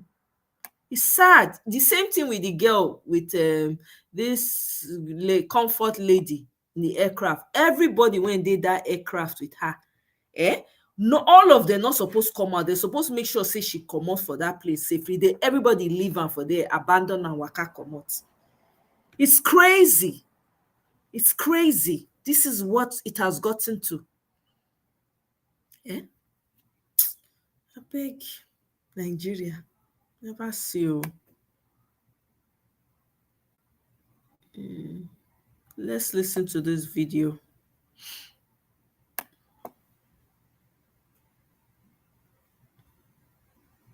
Because this government is very good in creating problems in every political party where Peter Obi's name has come up. I don't understand what you mean. Yes, for example, now even the ADC, as of yesterday, I was just seeing some couple of state chairmen coming up on board and saying that they were not informed, they don't even know about the ADC and all of that. And we have already accused this particular government of actually having a third hand into every political party in order to cause chaos within the system. So anywhere, especially when the name Peter Obi ring a bell, that is where they are interested in making sure that he didn't ring it. So we must protect those who are already interested in Peter.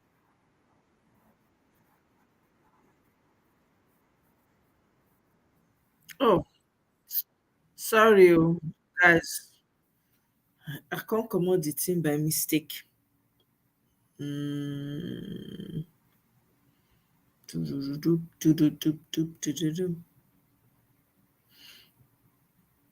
Okay.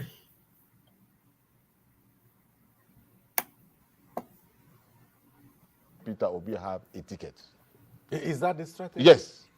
It's Operation Do Not Let Peter Obi have a ticket. Can you hear that? Operation Do Not Allow Peter Obi get the the idea ticket. is that you just told That's you, why you are the APC one is who running because you with. saw it. PDP is making a on him. ADC is also interested in him. The Labour Party is still interested in him as well. So let's give these particular three political parties that we all know. Okay, now we're saying that there are others. So when we know that that is our target, we keep our aides together and keep it secret. So whenever the time comes, we will unleash it so they will not even have the idea of coming in. But one thing you must know is that the most popular presidential candidate in Nigeria, and indeed for Nigerian interests across the world, is Peter Obi. There's no doubt about it. And so we don't want to repeat the same mistake. This is now more or less like advice to all of us. We don't want to make the same mistake in the area of MKO Abiola. where the most popular candidate was denied the opportunity to be the president of the Federal Republic of Nigeria. That draws us back. Then we have to come back and start explaining and giving reason how he won the election. He's the most popular, blah, blah, after the man has long gone, been dead. But this time around, we have a presidential candidate alive, popular, requested, needed, especially by the Nigerian youth who have not been so much into the politics before. Now they are interested. Okay. Give them that opportunity to get the president. Okay, we'll break them down. Now here, you guys can hear it clearly. They are shopping. They are looking. It's because their aim is to. I see. Yeah, you're right. You said it. Their aim is to ensure that Peter Obi does not have anywhere to run from. That's really what they are after. That's what really these people are after. They are so afraid of Peter Obi that is not doing anything, or the man is just doing his own. They are so afraid. Afraid of the man. I never see this kind of thing before for my life. They're afraid of him. That's why they're looking, that's why they're always trying to find out where he's running from. What party is he running from? They're always after that. Hey. People are clamoring for Anambra people. Anambra people, Mokuna vote Soludo out. Na Mogalu be the candidate. I don't know what you they do. I see all of una quiet. Make una remove Soludo. Soludo not get good plans for now. Okay. Obasanjo Library demands 3.5 billion public apology from EFCC over invasion. Hey, see Festus Keyamo long episode. I know they bother to read them. If I won't go read them, I go read them.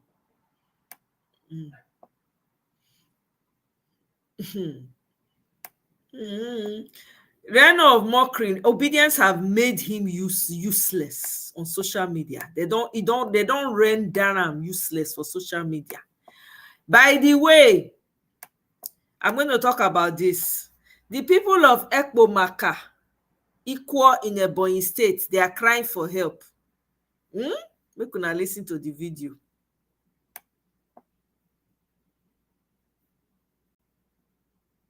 Place to since yesterday. We have been on the run. The Imed have taken over our land. You can see people. Children, both adults. Where we are now is not still safe for anybody. The whole community have gone out. Everywhere have been taken over. People should come to our rescue. Look at them. Nobody's in their house. Everyone on the run. Look at the little children. Look at everyone. People have been displaced since yesterday. Now they here. Meanwhile, in Ugboha, in Edo State. Really? Yes, this one is in Ebonyi. This is Ebonyi. Wow. Then in Ugboha, Edo State, they have invaded the land, invaded the place. They killed one man and one woman in the farm. They've been crying for Governor Monday to come out and come to their rescue. Nothing is happening.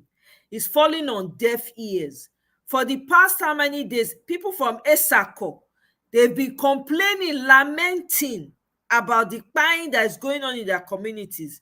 Governor Okpewolo, he put pin for ear and his supporters. I hear that when you are talking, if you are talking against the governor and you are from Edo State, people come after you. And they wait for the person when you get two head when you come after me. I know they hide, I know stutter, talk, I know put water for mouth talker. If you now get two head and you are from Edo State, if they born on a wife, now woman, now born, now Mona come after me first. I guess when they go after people, when they mention, they talk about the disaster when they happen for Edo State. When they come after them, when they threaten them, when they drag them. Okay, I'm an Edo person and I will speak when I need to. This man did not win an election. If Governor Monday wants to act, instead of going after people that are coming for him, he should make sure he secures the place. That's the least he can do. That is the least, because if they did not secure the land, he probably would not have the opportunity to sneak in from the back door to be imposed on the people today. I leave that there. Nigeria situation, if they make you, they see you, they break down these taxes, Michael. Hey, my head they spin as I they hear the money when they talk. Hey, so maybe now that one Nigerians need when they go finally wake up, because I don't know what to say about that. I don't know what to say. That's why they want to know where he's running from. Yep. I used to say this: if Peter Obi contests under Ogboni fraternity as president, of Nigeria, he will still win Tinubu. Oh my God, I love you laugh. But you have a point there, you know. Let me see.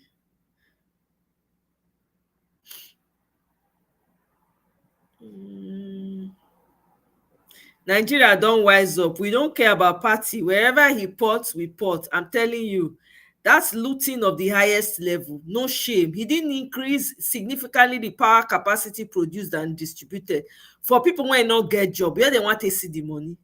Not only the upper class, now they go the tax like that, because how many people they make that kind of money for Nigeria? And they follow Peter Obi up and down like Ezima with the neck. Pio is playing 3D chess with them. Headache Pro Max. I'm telling you, they confuse all of them. Where is Umahi? Is that not his state? Fulanization of Nigeria, hunt for land. I'm telling you, the governor of Ebonyi State in Winfuru is a sycophant. He's so useless. Add Edo State governor join that one. From day one, my late father advised me to always have a lawyer to sue and an accountant to reduce your tax bracket. Oh my God.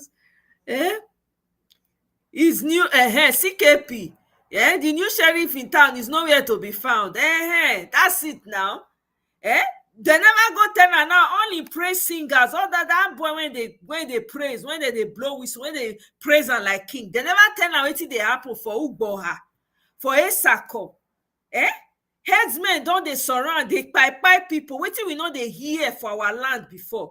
If to say the previous governors open up the land, whether they pipe, Monday go see enter, go see back door enter to become governor. Mona ask Monday, he go see back door enter to become governor. If to say not be T-Pain when it happen to Nigeria, when he impose a Bambiala governor on those state people.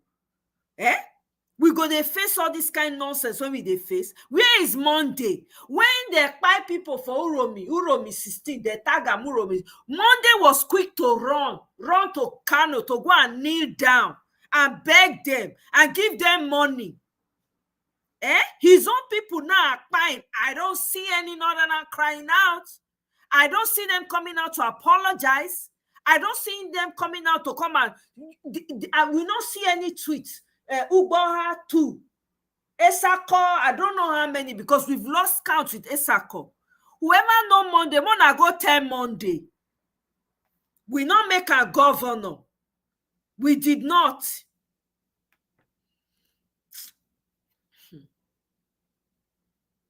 Anyway.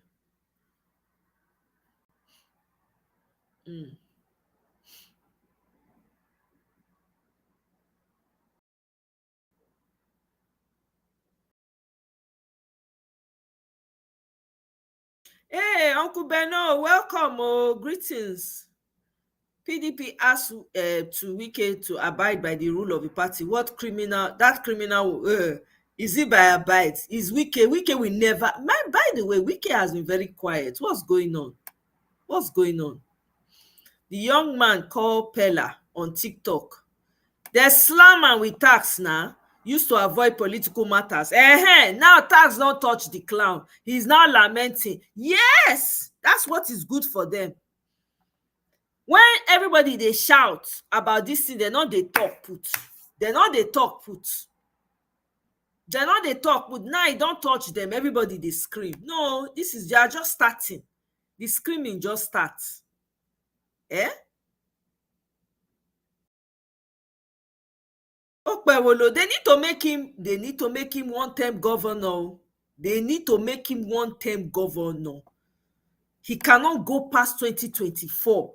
This man, I don't know when the next election of Edo State is. If Peter Obi comes in 2027, we need to kick him out of that office.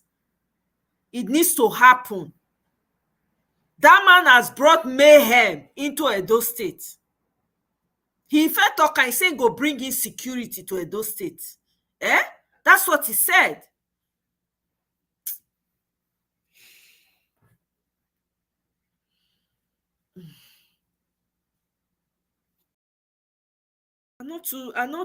There's only so much one can do right now because of the type of governor, the type of government you now have. Look at your former power minister. See him with in White House. Make una see you. Pepper them. They want pepper on now. 2027. Oh, this one. 47. Government house going on. Okay, so. Oh no.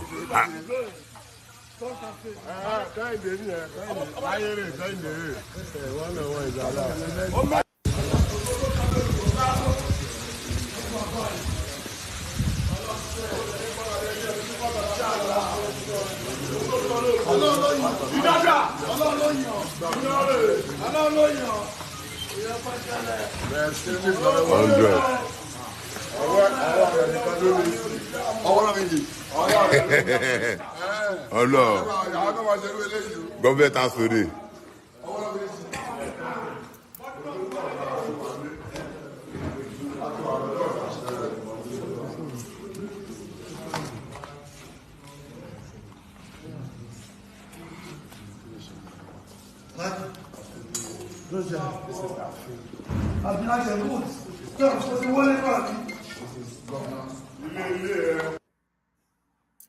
Una see the man dey jollo. Una see the house. He don't pepper on a reach. Okay, I know some of you are in pain. I know Gawalele is in pain right now. I know Michael is crying right now. Oh, I wish it was me. Oh, look at his house. Oh my God. Eh? While una going to pay tax, the man will be jollofing in his mansion.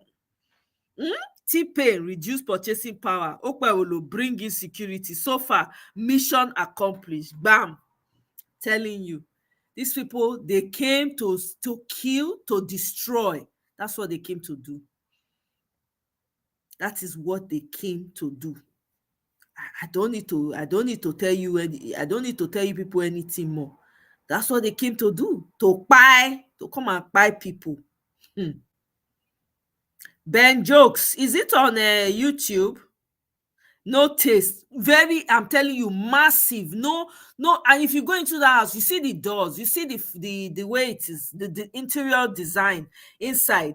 It's very tacky. That's the problem I don't get about Nigeria. They will build all these mansions and they will have very tacky interior. Very tacky, tasteless. Anyway, Ben Jokes, is it Nigeria? Is it on YouTube? Sorry.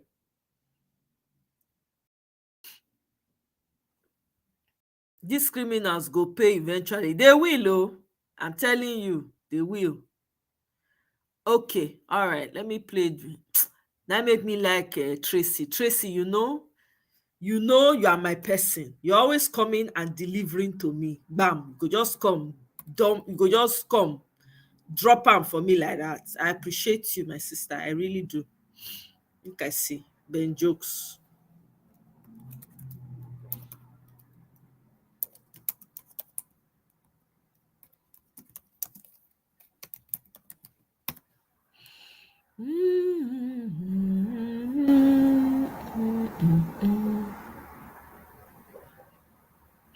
Okay, so which one is it? He has Tinubu panics, Northern Youths. Okay, maybe I will just play them. Okay, let me just play Tinubu panics, bandits. Okay, Tinubu panics. Plenty panic there. Okay, let me play the first panic that I see here. Ben Jokes.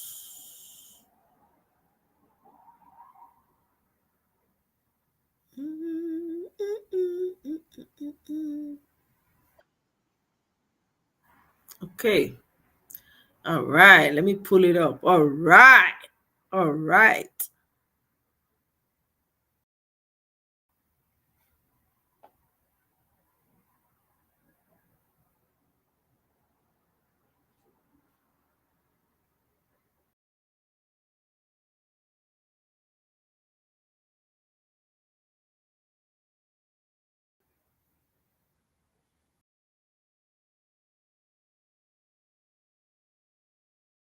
Big welcome to you, my awesome viewers from all over the world.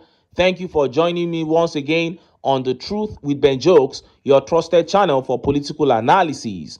Domestic airlines set to reduce airfares as Ghana cedis strengthens. And popular influencer Nefertiti reacted. She said, Ghana president is only 8 months in office. You don't need 4 years to make a change. Now, ever since the president of Ghana, John Mahama, was sworn into office, his focus has been how to make life easier for his people.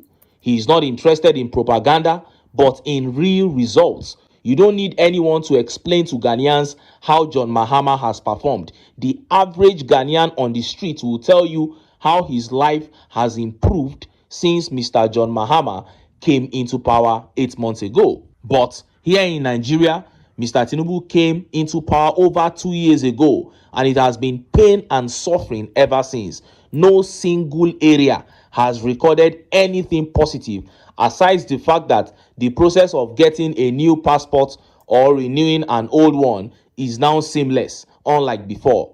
This is all Tinubu has achieved in 2 years. Passport. The rest is just inflation, unemployment, insecurity, and what have you. And that is why we keep telling Nigerians that if Nigeria does not end the APC will end Nigeria. Now, let us look at the top stories. First is that update from the Federal Airport Authority of Nigeria that shocked everyone. At this point, it is now clear that the madness of this Tinubu regime is worse than we all thought. And just as Nigerians were yet reacting to that move from northern influencers took over the political media space. All of a sudden, northern influencers began throwing massive support for Peter Obi all over the internet, a move that shocked the Tinubu camp and sparked nationwide political debates. Before I show you details of these top stories and how Nigerians reacted, let me quickly show you this video. You see, banditry has forced significant danger in the entire northwest region for more than a decade now. And any peace deal you have entered with a armed bandit, it will fail woefully. These armed bandits, they are not reliable, they are not honest, they are not sincere. Whatever peace and reconciliation you enter into them, at the end of the time or at the end of some period of time, it will collapse. Zamfara State government, previous administration have entered into this peace deal with this bandit. The administration of Abdulaziz Yari, administration of Bello Motole, even in Katsina State, the immediate past governor of Katsina State, Aminu Bello Masari, have entered into peace deal with this armed bandit, but it has collapsed. So, in accordance with the Islamic teachings and tradition, in all the scriptures of the Holy Quran and the Hadith collection, there was no any prohibition for going into peace dialogue with armed bandit or a terrorist. There was no such thing. So even the Islamic clerics visiting the Bello Turji in his enclaves, Islamically there was no any such provision. So the clerics should visit to the Turji hideout is a serious failure on the part of the government. It is to show the failure of the security apparatus in Nigeria. If a Islamic cleric can visit Bello Turji in his hideout 3 times last month, and the chief of defense staff in many occasions have been making some motivational speeches saying Bello Turji days are numbered. The Minister of Defense, Abakar Badaru, visited troops in Zamfara State. He declared that Bello Turji should be killed or should be brought alive. All those things have collapsed. You saw that. Now, yesterday I brought you a story from Katsina State where a 4th local government surrendered to bandits in the name of peace accord. And I told you that the peace accord was a fallacy. I told you the bandits would return to attacking the villagers once the money they were paid to repent finishes. That's exactly what this man is saying. So when the Tinubu regime comes out to claim that they are triumphing over terrorists, that is not true. They are lying. The terrorists are the ones triumphing. And I am glad that the interviewee indicted the APC and Tinubu in all this. He said the imams and the ulamas who are meeting with terrorists are doing so on their own. There is nothing Islamic about it. Islam does not defend meeting with terrorists in any way. And if the chief of army staff and CDS, the chief of defense staff, are aware that these imams visit bandit leaders in their hideouts, why are they pretending not to know where the bandit leaders are when the ulamas and the imams know where they are? Why are they sweet-talking Nigerians and saying that the bandits' days are numbered when you know where they are? Why can't you go there to their hideouts the same way the imams are going and pick them up? The answer to this question is simple. The APC are complicit in this whole insurgency war. And if Nigeria, north, south, east, and west don't unite against the APC, we will never win the war against insurgency. And as you can see, they are getting bigger and bigger by the day. Look at the kind of havoc they are wreaking in Kwara State now. They are doing it in Benue State. That is the gateway to southern Nigeria. All hands must be on deck to rescue this country. The APC must be kicked out in 2027. Point blank, period. Now, let us look at the top stories. First is that one coming out of the Federal Airport Authority of Nigeria, FAAN. This one shows that the madness of this regime is far bigger than what we can all imagine. And next is that media shut down by northern influencers. Out of nowhere, northern influencers began massive campaign for Peter Obi. Let's start by taking that update from the Federal Airport Authority of Nigeria. Look at how the papers reported it. I am obsessed with these. This is the Paleo Valley 100% grass-fed beef sticks. They're gluten-free, soy-free, dairy-free, corn-free. Trust me when I say this is going. Breaking. Kwam1's no-fly ban reduced to 1 month. All criminal charges withdrawn. Federal Airport Authority of Nigeria to appoint him as ambassador for aviation security protocol. Wow. Now, only about 72 hours ago, Tinubu's friend, the Fuji star Wasiu Ayinde Kwam1, misbehaved terribly at the airport. He tried to prevent a plane from taking off after he deliberately attempted to endanger the lives of other passengers and was therefore not allowed to fly. And it became a national issue. Legally, his punishment was supposed to be like 2 years in jail. But they began pulling some apology stunts, saying that the guy was apologizing, Abike Dabiri was posting videos of his apology and all that. And some Nigerians began contemplating whether they should forgive him, whether he should not be punished. But boom, his case has not only been thrown away, he is going to be rewarded for his bad behavior. The Federal Airport Authority of Nigeria is set to name him an ambassador.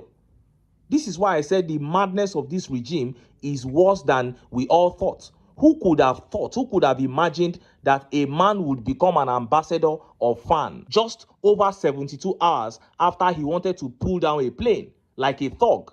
just because he is Tinubu's friend.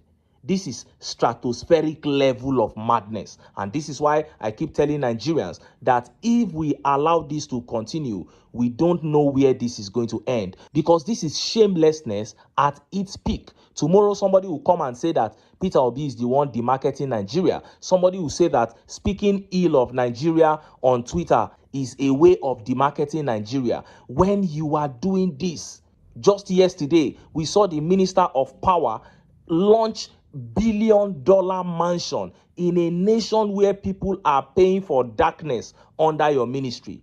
Now, this man, Kwamwan, who embarrassed himself before the whole world, is being made an ambassador. The same way you give Boko Haram amnesty, call them repentant Boko Haram. These are signs of a failing nation, and every patriotic Nigerian, north, south, east, and west, must rise against this evil of the APC. And just as Nigerians were yet reacting to that update from northern influencers shutting down the political media space for Peter Obi began making the rounds. I'll take some of the remarks from northern influencers and I'll accompany them with a video that really moved me. Let's start with these remarks from northern influencers. Abu Amir Sadiq here says, Peter Obi said he will serve for one term. He will keep his word.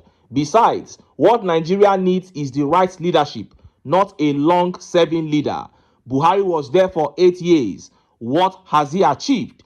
Give this mic-licking mannequin in Aso Rock 100 years. Things will only keep on deteriorating. He means Tinubu. He said things will never get better under him. And another northern influencer, Dr. Hafsatu Danladi, followed up. She said if Peter Obi says he will serve only 4-year term, he will keep his word. He is different. And truly, 4 years is enough to make meaningful and lasting changes.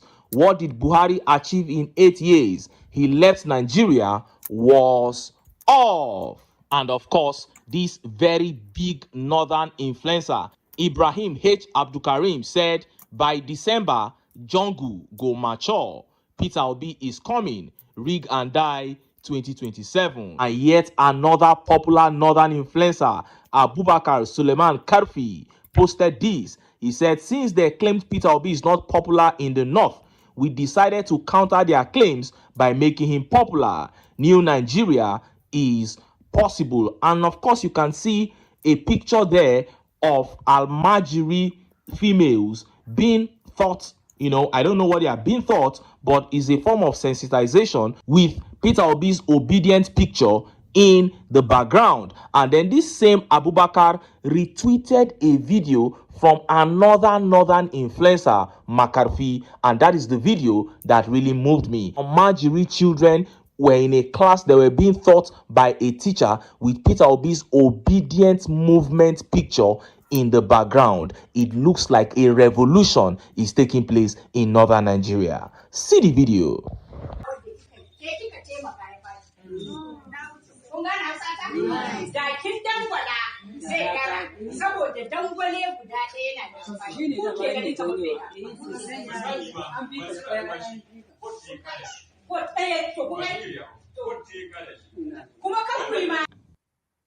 Watch what salt does to your body. This 7-second artery flush could save your life. You saw that. Almajiri students there being lectured. Then I did a screenshot to show you the picture that I'm talking about. Peter Obi's obedient picture in the background while that lecture was going on. And here is it on your screen. That is it on your screen there. It is the same as the one in the background when this sensitization was taking place. And they were also talking to Almajiri children. Now, what I see here is a movement by young northerners to preach the message, to inculcate the message of Peter Obi into the hearts and minds and souls of young northerners. This is, of course, for the 2027 election, but I am telling you, this goes beyond an election. This is a movement. The ideology of the man Peter Obi has been heavily embraced by young northerners, the same way young people have embraced it in the south. So this tells you that this is real, this is organic, this is genuine. And it is the same thing that former speaker Tambuwal was trying to say in that his birthday wish to Peter Obi. He said Obi is the conscience of contemporary politics in Nigeria. And this is what young people have seen. This is what young people have come to identify with. So I am telling you people, this man Peter Obi is undergoing a metamorphosis that might see him become the greatest thing that has ever happened in this country politically. Already, many are already saying he's the greatest. There is an argument of him being the greatest. People are beginning to put him in the same bracket as people like Awolowo. But with this thing I'm seeing in the north, he might be in a class of his own, because other politicians are strong in their region. The likes of Awolowo, strong in the southwest. The likes of Tafawa Balewa, strong in northern Nigeria. But this is a man from the southeast becoming a movement in northern Nigeria. So, my people, the whole lies of Peter Obi does not have any base in northern Nigeria. He doesn't have any presence in northern Nigeria. I think the 2023 presidential election proved it when we saw victory for him in northern states like Nasarawa, Plateau, and big votes that came out of Kaduna and Borno, if not for the rigging. But what is happening now is even much bigger. The rate at which young northerners have accepted Peter Obi is mind-blowing. And of course, give us a free and fair election. Anybody who says Obi does not have enough structures, he cannot penetrate northern Nigeria, say to the person, give us a free and fair election. All those things they are saying are lies. In a free and fair election, Obi will floor all these politicians put together. I have absolutely no doubt about that. Anyway, make I leave am here. Make I still enter town. Make I go get some ogbonge political news wey una go like. Why? Because of una. Now I dey here. So don't go away. Thank you. That was quite good. Thank you very much, Tracy. I appreciate that. So I was going to ask you, Tracy. So I'm on Voice of the People. Which one? What's the title of the? Is it Tinubu interested in creating chaos in any party? There's a 27-minute video that was cut out. So let me know which one, and maybe we can listen to it. Hopefully it's a short one, because I want to be wrapping this down now, so I will get energy for now tomorrow. Let me see. Mama Echo, Ayao, have your say. Tell us all the videos when we don't share. Let's talk about it.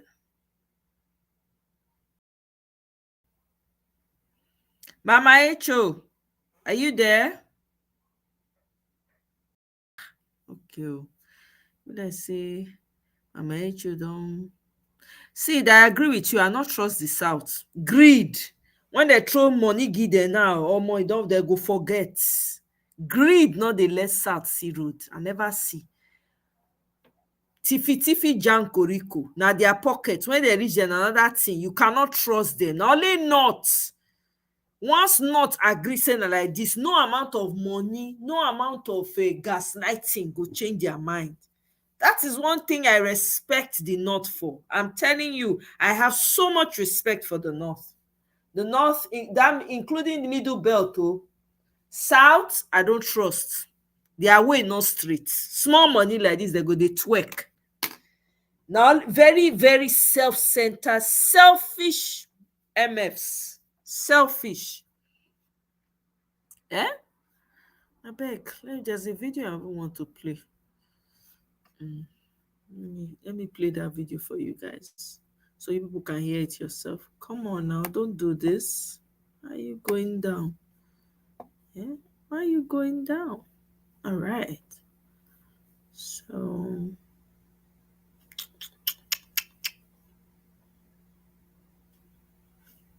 Peter Obi is coming. No, I'm telling you, he's coming. He really is coming. Peter Obi is coming for sure.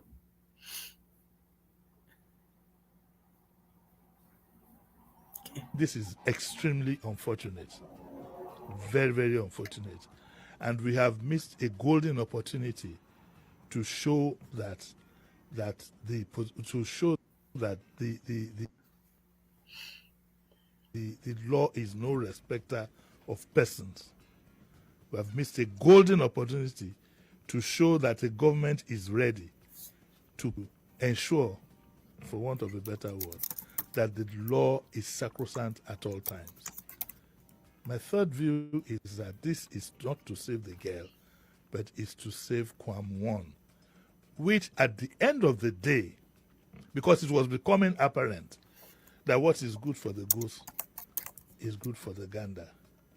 And it shows that politicians will always protect their own. It goes back to what I said this morning. You do not have any rights under this political dispensation. You do not have any rights. The enforcement of the law in Nigeria is selective. We don't even allow the law run its course. I would have been more comfortable if the gentleman had been properly prosecuted, sentenced, whatever. It could also be an option of fine, and then granted pardon. That would make it less. But it's as if the guy is too big, you know, it's somewhat of a big shot to be brought forward because of the violation standing in front of an aircraft. And to crown it all, you turn around to make it an ambassador of good behavior. Somebody who's been indicted for bad behavior is now an ambassador of good behavior.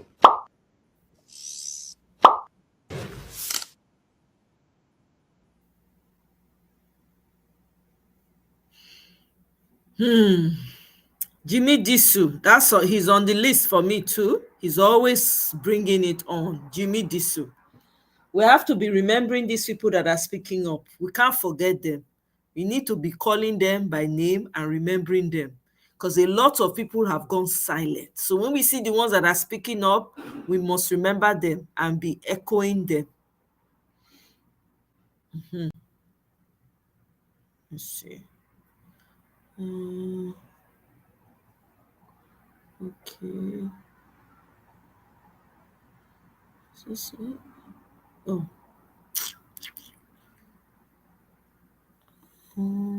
Sorry guys. I erroneously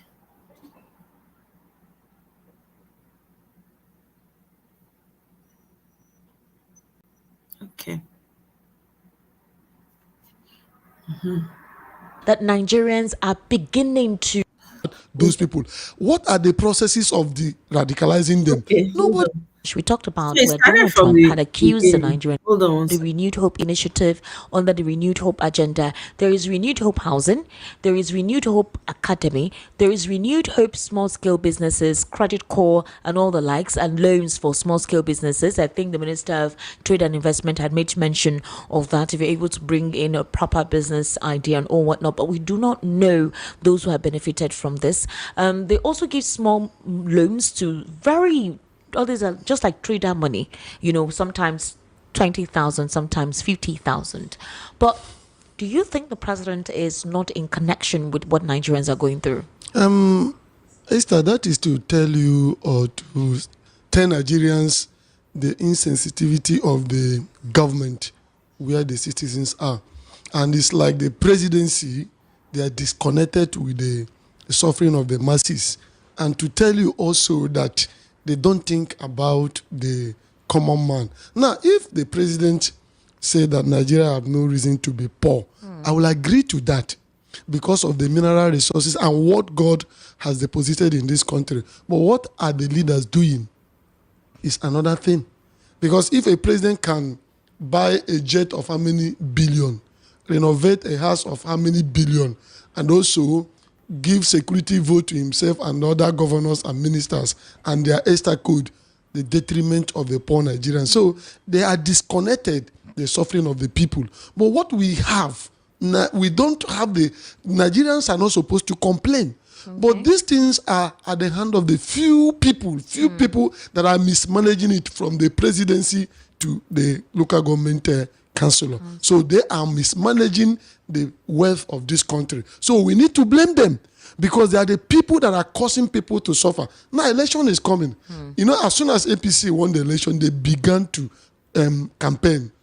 for 2027. They are doing all the things. Go and check most of the road they say they are doing. We saw it, Coastal Road, they say they have how many kilometers of road?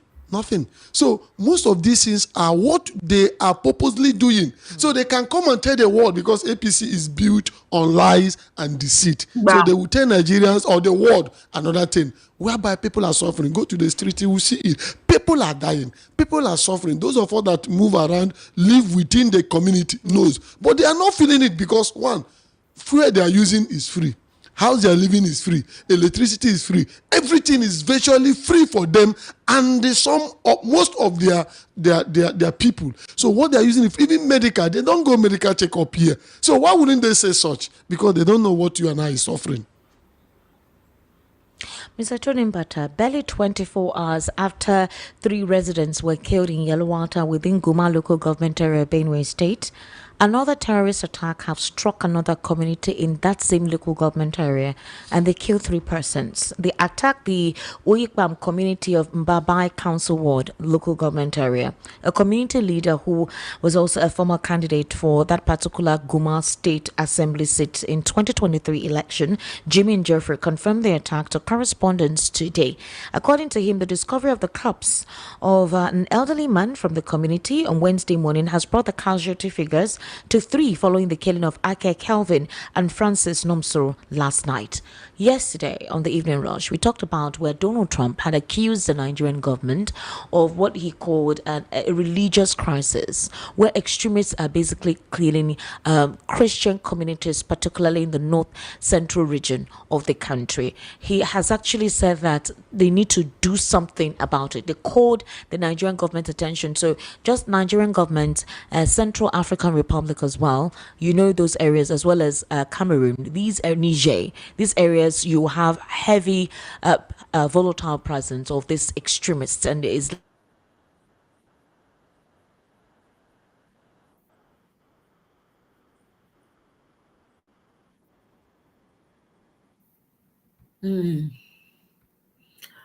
Sorry, guys. Oh my goodness. I think I took it out by mistake.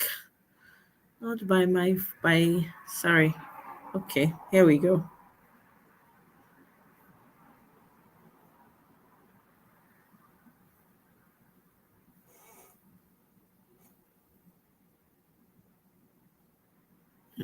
This is not it.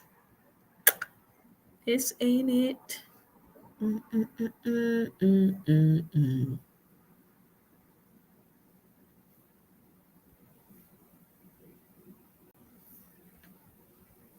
in their homes, killed, burnt,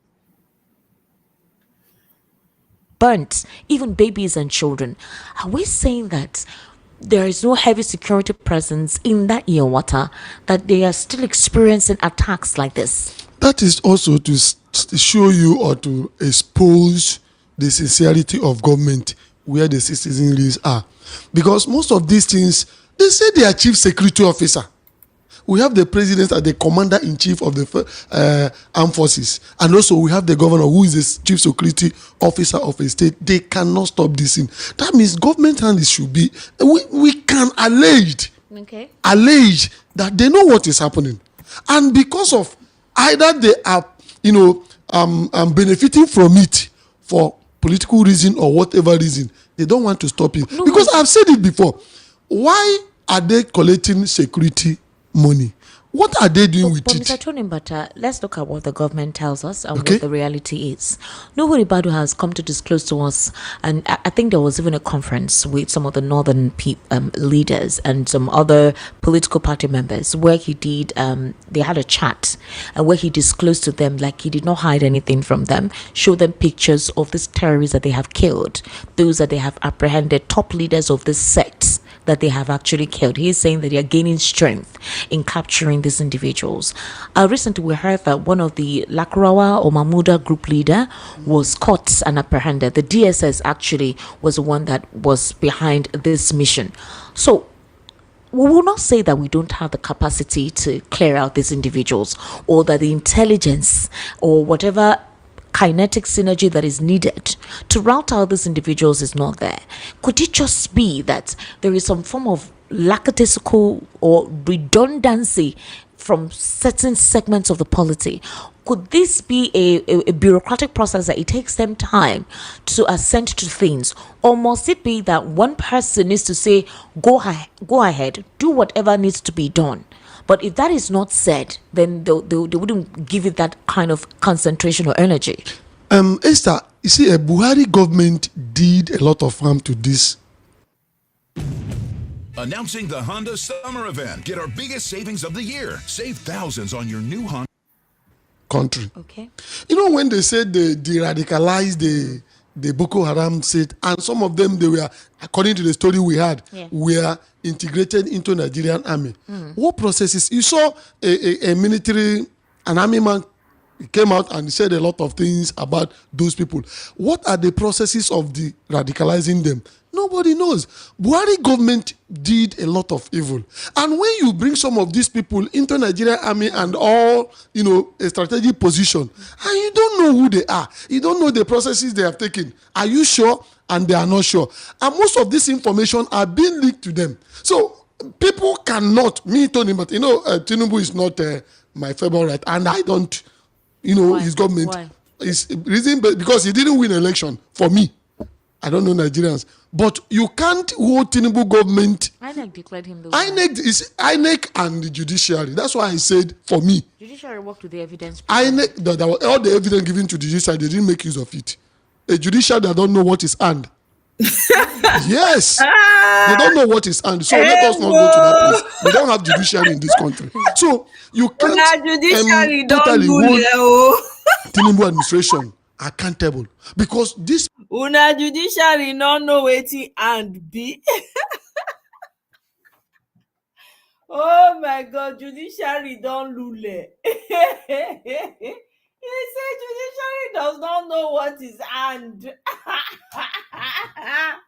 Oh my God, he finished una judiciary. People, they said Buhari government infused them into Nigerian army and so many strategic places. So probably they may leak information to most of their guys. We have heard a story where some of the military guys are being the people giving arms to this bandit. So the government need to step up. They need to step up. It's not by telling us they have done this or that, done that. People are dying and keep doing it. So government, yes, is a continuous.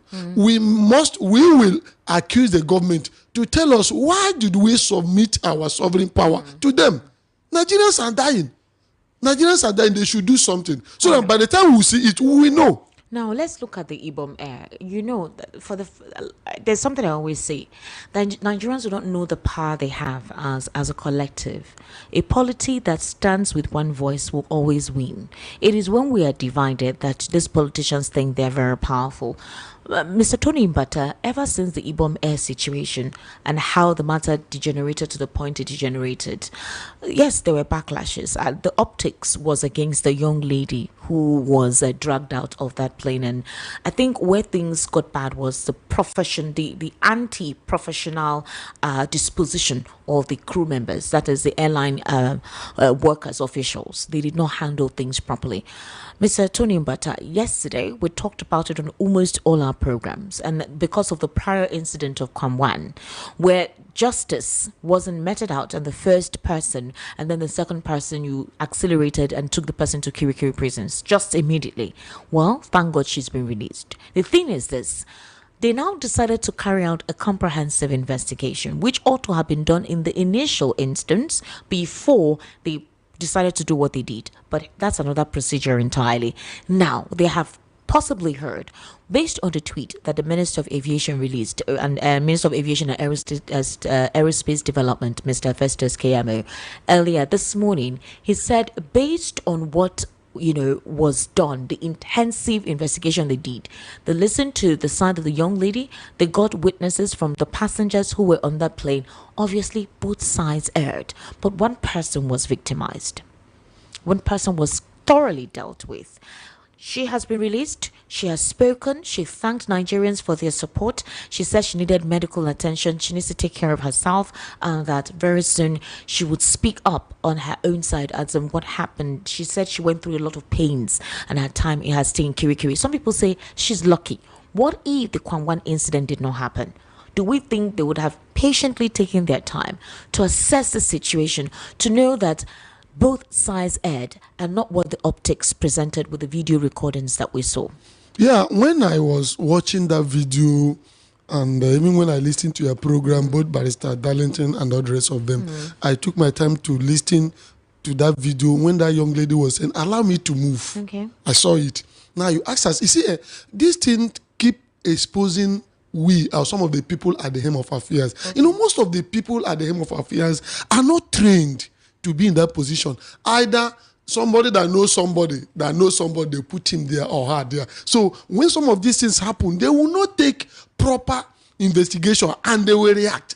And at the long run, you will see that things, they will not see their mistake.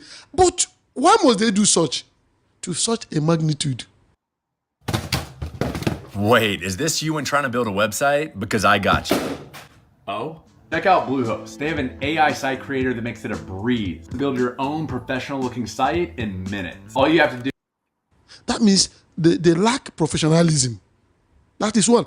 And Nigerians should, most time when things happen, people began to talk a hell of things. I'm coming. If you had seen the optics, if you had seen these videos, you would have also chastised the young lady. Yeah, that is that. But in reality, when things happened, I beg anybody, calm down.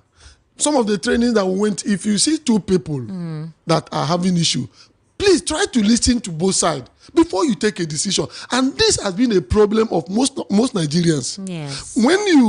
Particularly when your own person is involved, you will take decision immediately. And this is what we are clamoring about. Say, no, try to listen, even in the family. This thing happen. Try to listen to that stupid statement that person will make. So that you can be able to deduce what happened. But because we don't have the spirit of calmness to listen to the other person's side, we take this. That is what is happening. And assuming, this is my own thinking, maybe that lady has somebody up. That's why this thing is being done. If it's a poor man like you and I. Which lady has somebody that lady. Who? I don't know. I am assuming. That she has somebody up? Maybe. How? Maybe. I'm just assuming. There was no assumption there. So it was the way Nigerians thank cried God. out. Nigerians cried out. You cannot let somebody else who has supposed connection to the president go like that. And then this lady, without you strictly sent her to Kirikiri. That is, and second, look at how they naked this young lady. Yeah. It is an abomination. When I saw it, I felt it. When former governor of Edo State did what he did, nobody did anything. Exactly. Nobody. Oshomole. Yeah. So why is it that when it comes to poor Nigerians like you and I, you see government or people in authority, you see them misbehaving. It is only police will only harass we the common Nigerians that are paying them. That is when you see them walking. Or do you think Madam Abike intervened? Because Madam Abike intervened in the case of Kwangwan. She tweeted to err is human. Do you think that same application was No, they know that, government or people, most of these people, overzealousness. They are being overzealous? Yes, most of government officials are overzealous. But some of them are more Catholic than Pope. Sometimes, honestly speaking, to be fair with some of the big organs, it's like when you are coming to an office, you see a security man will start acting. Oh, God did not tell. It happened to me. Okay. He'll be acting and telling him, I won't open this gate. Nobody told him. I had an appointment with, I won't mention the company. The security man, if you see what he did to me, and I have the power to sack him, he didn't know. So, even when I cross the hurdle, the reception is 2. In fact, I think it's a problem. So some of these things are problems. It's a problem in this part of the world. Yes. I don't know why. We don't know how to handle people and cause Not just people. There's that basic etiquette. Period. So we need to go trainings. People should be trained and retrained. That's what Festus Keyamo said. People should be trained and retrained on the airline honestly staff, and they're going to invite the press so that they can see that they are undergoing training. They should train people. That is a problem we are having. It's not only because it's happening airport. Almost all the offices, you will see these things happening. Mr. Tony Mbata, the insecurity is not just in Benue. So apparently, terrorists launched a midnight attack on Kwara. Kwara has been going through an invasion. There have been resurgence of insecurity there, and people who think that is already close to this axis. It's already close to this axis, though. Okay, so a group of terrorists unleashed another night of terror in Kwara North, abducting 4 residents of Gamilegi village in Lafiaji Emirates in Kwara State during a night raid on Tuesday. The attack occurred at about 11 p.m. Threw the sleepy community into chaos as gunmen stormed in, firing sporadically before whisking away their victims into the bush. Now, while the identities of the abducted persons and full details of the incident remains unclear, the source confirmed the raid happened late Tuesday night. The escalating wave of kidnappings has plunged the region into fear, with residents repeatedly appealing for an enduring and effective security deployment from both the Kwara State government and the Nigerian government. I haven't heard somewhere in Nasarawa or so, some of the community members ran to Cameroon to seek refuge, afraid of reprisal attacks from the terrorists or these bandits. They flew, they ran away from their homes. So, when insecurity becomes the order of the day, and the government keeps telling us that they're working on it, they're doing something, they're having press conferences to indicate that they're winning the war on terror. Or the last time Nuhu Ribadu came and told us that they've had more than an average upper hand in eradicating these guys, and the reality is something else. Would you say it's a politically induced motive where the lives of persons are used at will by these individuals? Is it unemployment that has caused the wave of crimes across the country? What precisely is all of this? There is motive for this, which we will not start dislodging here. But I want to say something. When non-political, there is motive for this. Yes, there is a motive, which we will not dislodge here. Yes, we dislodge here. No, we will. I will ensure that the dots are okay. I will go into that. I will go into that. But I want to say something. When non-political actors began to dictate what will happen in the state, it's an indices of a failed state. So Nigeria, we have seen all the indices that makes a failed state. 1, 2. We play too much politics in this part of our world, particular Nigeria case study, because some set of people believe that this country belongs to them, and a set of religions should have upper hand, or dare to say. But anybody that tells you that is God want you to kill for him, that means that is not God. Okay. Because I know that the God I'm serving is capable of killing, is capable of making everybody to killing for you, for you, and also for what? If God wants everybody to serve Him, He will make everybody to serve Him, to become a Christian or Muslim. So if God in His own infinite wisdom did not do it, why must you be telling me that you want to make everybody to believe your faith? So that's why I say there is reason for this, and we need to government. That's why we still appoint accusing finger to government. That government need to do something. It's not by going to the newspaper, pages of newspaper, to come and tell us they are doing this, which they are not doing. I ask a question: what are they doing with the security vote? Are they really doing what they're supposed to do? If you go to military, if you see the rottenness of military, Nigerian military, I had an information that startled me when Jonathan was in power. Ngozi Okonjo-Iweala them. A story, a live story. People that are involved. Things are happening in this country. And some of these political leaders that call themselves governor, president, they don't have the political willpower to say no. Why don't they have the political They don't, because of this, their fear theory. Most of them want to protect their political whatever so that they will be in office. No. I'm telling you, you may not understand. I'm talking in parable now. No, I don't need you to talk in parable. I know what you're thinking. Total glow up. What's her secret? Fine, I'll spill. I totally upgraded. You promised to protect us.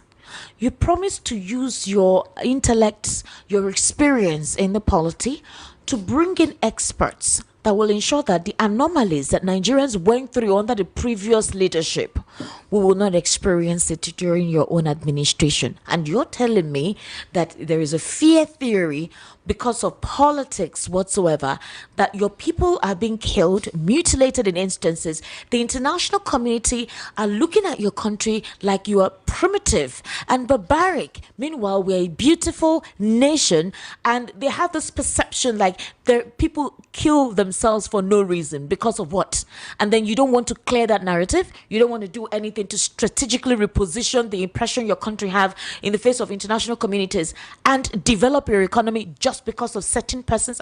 I'm trying Esther, to Esther, let me tell you contextualize what something. mean. Let me tell you something. Most of these things that some of the international communities are talking about, don't believe what they're saying. Because most of these killings, if you look at it, some of them are because of mineral resources. Bam. And they know what is happening. Bam. So most of these people are just deceiving us. Most of the problem we are having, they are causing it. And let me give you another scenario when I say politically. Okay, look at the governor of Rivers State. Because he decided not to share the suspended governor, that the president have no power to suspend, and Nigerians are keeping quiet. Judiciary is keeping quiet. Judiciary cannot accelerate the hearing and give us the verdict so that we know. You see how the Tinubu is creating a monster by doing such a thing. But let's just go. What I want to say, because he refused to share the Rivers resources with some powerful individual like Wike and co. You see what happened? You see the resultant effect. They suspended him unconstitutionally. So some of them that want to protect their life or protect their political career and want to be governor, want to be president, they will really listen to their political godfathers and do whatever they want. And most of this international community we are talking about are linked into this because of their own economic benefit. So these things are holistically that if we want to be a nation, if you want to survey this country, we need to have a leader that will say enough is enough. This international community, all these mineral resources, go to know they have mineral resources. We saw in the social media where a helicopter will come and carry most of this gold and some of these things and move. So they know what they are doing. They are benefiting because the life of Nigerians want nothing for them. So these things are the government. If government of the federation want to stop this, they will do it. But because they are benefiting from it, they will not. And they will not until we have a leader that will say enough is enough. You made reference to the Rivers situation. You said the president does not have the powers to do what he did by suspending the government. Yes. But you have the Attorney General, the Federal Minister of Justice of Nigeria, being headed by Lateef Fagbemi, acquiescing, that is, agreeing to what the president did. You saw the Senate president give a go-ahead, even if they had not gotten whatever percentage they needed to get from the House. So are we saying that Lateef Fagbemi did not do his due diligence? Did he go against the law? And if that is the case, who would sue him? Who would question him if those who are meant to implement the Constitution go against the Constitution or support something that is against the Constitution? I love what you said. You said the Senate president or the senators run by Senate president did not. The Senate president. The Senate president did not get the required. I'm coming. I love your question because it's an intellectual question. He did not get the required number of what they needed to do. And come to think of it, the sovereign power of the Rivers people was given to somebody. Likewise, the sovereign power of the Nigerian people was given to somebody. So you have no right to say you elected to remove somebody that is elected like you. You don't have such a power. So wherever the Attorney General, former Attorney General, most of them, they can talk anything because of money, because it concerns them. I told you, judiciary don't know the meaning of hand. And even when court have given a verdict between Buhari and Obasanjo, when Obasanjo won 25% of Abuja, and the same Buhari was challenging it, it was the Supreme Court that said no, because Obasanjo won 25%. That's why Obasanjo was declared president. Now they didn't win 25%. You see how judiciary somersaulted and gave a contradictory judgment. So do you have a judiciary? Most of them are talking because of their pocket. They are not speaking for the people of Nigeria. They know what they are doing. So Tinubu has no power anywhere in the constitution to remove elected governor. You can't do that. You don't have the power. And what Tinubu has done is going to set a very bad precedent. Why? Because another president will come. And when time comes, they will start from Lagos. Because Lagos will be a place to target, to capture. By the time that president from another political party will remove the governor of Lagos State, and nothing will happen. Yep. And he put his own person. Yep. And he said, nothing will happen. It is better for now. My people used to say, one of Igbo adages that over 8,000 men have permanently broken free from the P word by watching one single video training that you can actually watch by clicking the link below. Don't care. Before night, start looking for your black goat. Before night fall, looking for your black goat. So what Tinubu did was a very wrong direction is given to people like come. That's why I still cry against Obasanjo. Obasanjo is one of the leaders I so much cherish up to tomorrow, the best leader. But because Obasanjo gave us a deformed, a very bad electoral act, Obasanjo did not do what he's supposed to do so that the vote of Nigerians will count. Look at where we are. I know Obasanjo is still regretting it now. If Obasanjo will be truthful to himself, because monsters have come into power and they are doing the worst in the system. So what Tinubu did in Rivers State, because it's not from my state, maybe because APC captured my place, even there was no election in my state. But it will happen in future if the judiciary, if we have judiciary, did not correct this and tell the president that he don't have such power. And look at what happened in the Senate House. Say yes, yes. Instead of them to count such a magnitude, such, in fact, it's an aberration. Mr. Tonimbata, let's come back to what is currently ongoing. I just needed to hear why you made that statement that you made, and that's why I derailed us by going to ask you that question. Now, Olufemi Aduwo, he's a permanent representative of the Center for Convention on Democratic Integrity to the United Nations. He faulted Babachir Lawal, the former secretary to the government of the Federation, over remarks linking President Bola Tinubu's alleged ethnic bias in appointments to the Yoruba ethnic group. Let's listen to him again. The problem with Bola Tinubu is that he thinks I'm the one that offended him. I didn't offend him, he offended me. What did you do to him? No, it's not for television, that one. But he offended me. And he's full of himself. And he thinks that because he's now a so-called president. Is he so-called or is he the president? So-called. That's the president of the Federal Republic. I believe he didn't win the election. What makes you think so? Because you supported Peter Obi? Yes. So that's why you think the results available to us at that time believe he didn't win the election. But the court says otherwise. The court, of course, you know who they are. The court stands for justice. Yeah, the court stands for justice in court. So you don't believe in the courts? I believe in the courts. What can you do? They are there.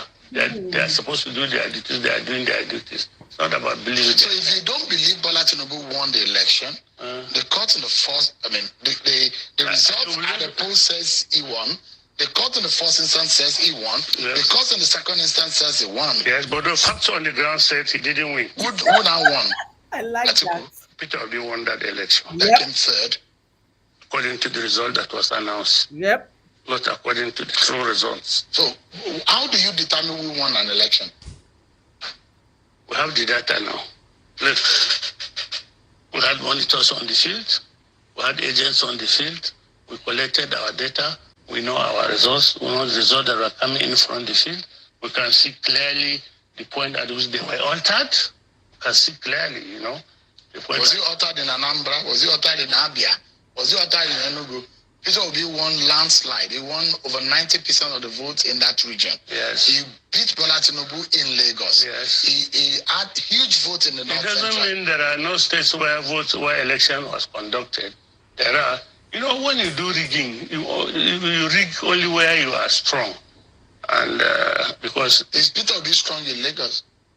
That is Bola Tinubu's state. Yes. As a politician, you know what it means when you lose your home top. I know what it means. They didn't understand the demography of Lagos very well at that time. So it was a shocker. It was a shocker. They underplayed the demography of Lagos. And it shocked them.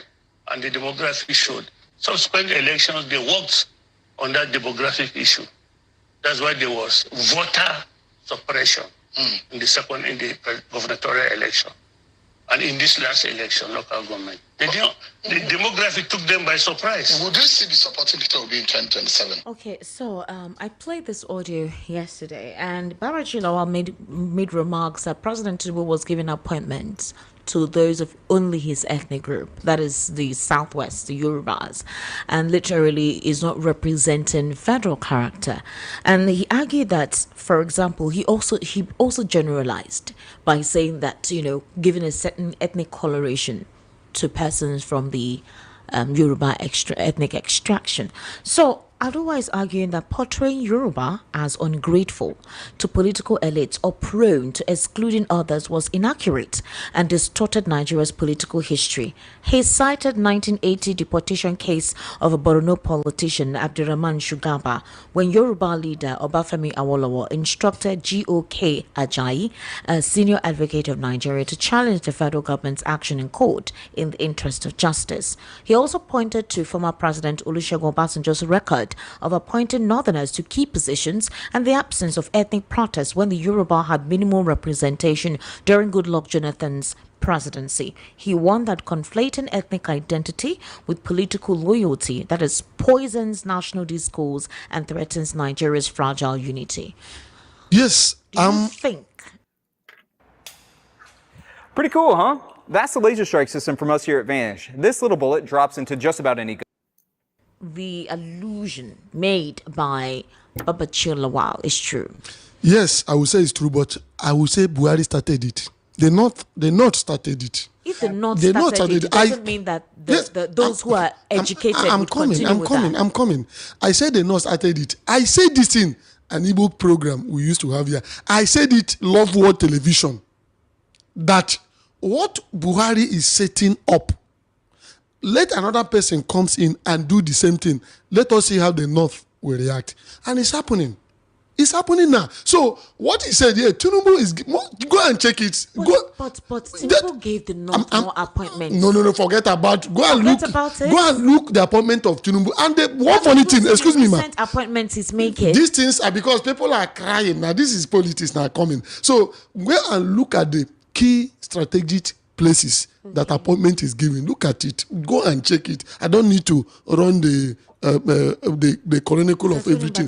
But any ethnic group is meant to cry out of non-representation, the Igbo supposed to cry. No, they're not. Let me come. That's why I said when I was starting, I said they not started it, and they did not cry, and now they are crying, even though they have more than other ethnic group. They have more than Middle Belt. They have more than the Southeast and South. They are not supposed to cry because when Buhari was doing his own, we were telling them what Buhari is doing is going to boomerang. And not all the Yorubas. Go and watch it. Tinubu is giving to his own kitchen cabinet. Not all the Yorubas. Please. Let us get this thing straight. That's true. Because if we are not for Tinubu will not give you. Yeah. That's another thing. And what Tinubu is doing in this country is going to boomerang. Tinubu have, bring politics of Togre. Tinubu have bring the politics of regionalism. You see, these people hate us. That's why this thing. Tinubu has sowed a seed of disunity in this country by making people to believe that they hate us. Yes. Togre. And people are now seeing Togre as a way of making it politically. Are you sure it's him or it's the overzealous? No. It's Tinubu way style of winning election. And he has made the average more of the youth of the Yorubas to believe such, and they will tell you that they will give you instances of people that did not go to school before. Sorry ma. Before, you know that Yorubas, we parade them as the people that are most educated, but now those people that went to school, they are not getting what they're supposed to have. People that did not go to school or what at them are people at the helm of affairs. We know them. Look at Osho. Look at other places. So they will not look at you. If you are going to school to study, they say, after all, you see some local government chairmen here in Lagos, they can't even do anything, but their secretary will be doing all the job. And they are going up. So Tinubu is trying to kill a lot of things and bringing a politics that will boomerang to the Yorubas and also Nigeria in general. That is what I'm saying. So Buhari started this issue of appointment. My wife can't stop staring at me since I started wearing these pants. Who cares? Just to his ethnic group. Why I wanted to interfere, while you were talking is this, Mr. Tony. I didn't experience Tinubu's governorship period in Lagos. I schooled in the north, so I wasn't in Lagos for almost 7 years. Okay. After school, I stayed back for 1 year just to enjoy the place. Now, I only hear of the good reports. He developed Lagos. He did some things I read, following the statistics and all of that.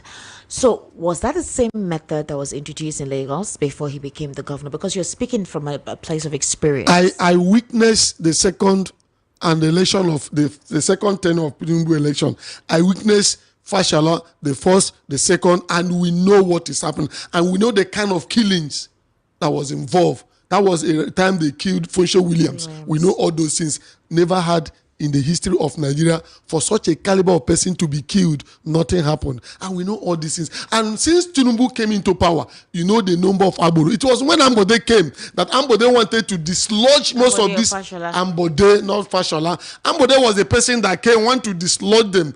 And they were not getting what they believe that is due to them, that made them to, you say Ambode will not come again. It was time for Ambode that we are seeing some of this infrastructural development project that is happening. So the kind of politics of Tinubu and co is politics of Agboro. Agboro will be everywhere. That's why in election you will see them with their machete and knife and carrying the ballot. Even he said it. He said carry it, run with it. He said it, you had it. So that is the politics Tinubu have introduced to the Yoruba nation, and that is not what we know Yorubas for. So this person advocating is trying to say, Robert Shulawal, attack the president. If you have anything to say against him, call his name, but do not attach an entire ethnic group. That's what I'm saying, because it is not all the Yorubas that are benefiting. I'm an Igbo man. We know what is happening. Because many Yorubas, they don't like what Tinubu is doing. So let us say the truth. Tinubu knows what he's doing. And Tinubu knows that he cannot even win local government election. This election, everybody should open his or her own eye and be well armed. If country will be well, it will be well in 2027. With this election, yes. So people should, you know what happened, governorship election. You come out, don't come, if you are not this. Oba of one of these Lagos say they will send the Igbos to Lagum if they refuse to vote for somebody. You know what happened? Nothing. And we saw what all the Aboros are doing during time for election. Nothing happened. They pointed gun at me at Majaro. See, my people will say, I told them, shoot and see what will happen. They shot my neighbor at Tajawe State. This last election. So this is the kind of politics introducing. They pointed a gun at you. At me. I saw them because they want to do mago. I said no. Watch what salt does to your body. This 7-second artery flush could save your life. And they were. If I call the young, I say, you see these things people are doing. We'll see ourselves. And we'll see how far. And I saw one of them some time ago. The way he was dodging and looking, I said, look at it. How much did they give them? What did they call it? Spaghetti, 50,000 or where you see them. They want to kill, want to do this. Because of what? And after doing that, nothing. They are full in the street. Okada, they will collect. Keke, they will collect. Even people that are carrying something, they will collect. People that are selling even nothing, pure water, they will collect. And they are ready to do it. And also, they are begging. You see them, this junction, Zine Junction. You see when they say, hey, Baba, is that how we are going to survive it? Election time, they will use them. They will brainwash them. Not only in Lagos State, even in Igbo land, other places. The North, we saw what was going on. They will go and use them to complete. They want most of them there in the North to be poor so that they will use them. They will become tools to their hand. Most of the insecurity you are seeing in the East is because some of them use them. We know what happened in River State. You may not know Awuso boys. What happened? Because they use them, give them ammunition to carry ballot box and win. And when they enter into government, they don't even look at them again. And this law began to do all manner of havoc in this country. Cotton, oil well, and all the rest of them. We know what is happening in Imo State and all the rest of them. Because they will allow them to be used. They know what they are doing. So insecurity in Nigeria, the government can stop it. If they want to stop it. If they want to stop it. The government can stop it if they want to stop it. So if it has not stopped, it means they haven't developed the will to stop it. That is it.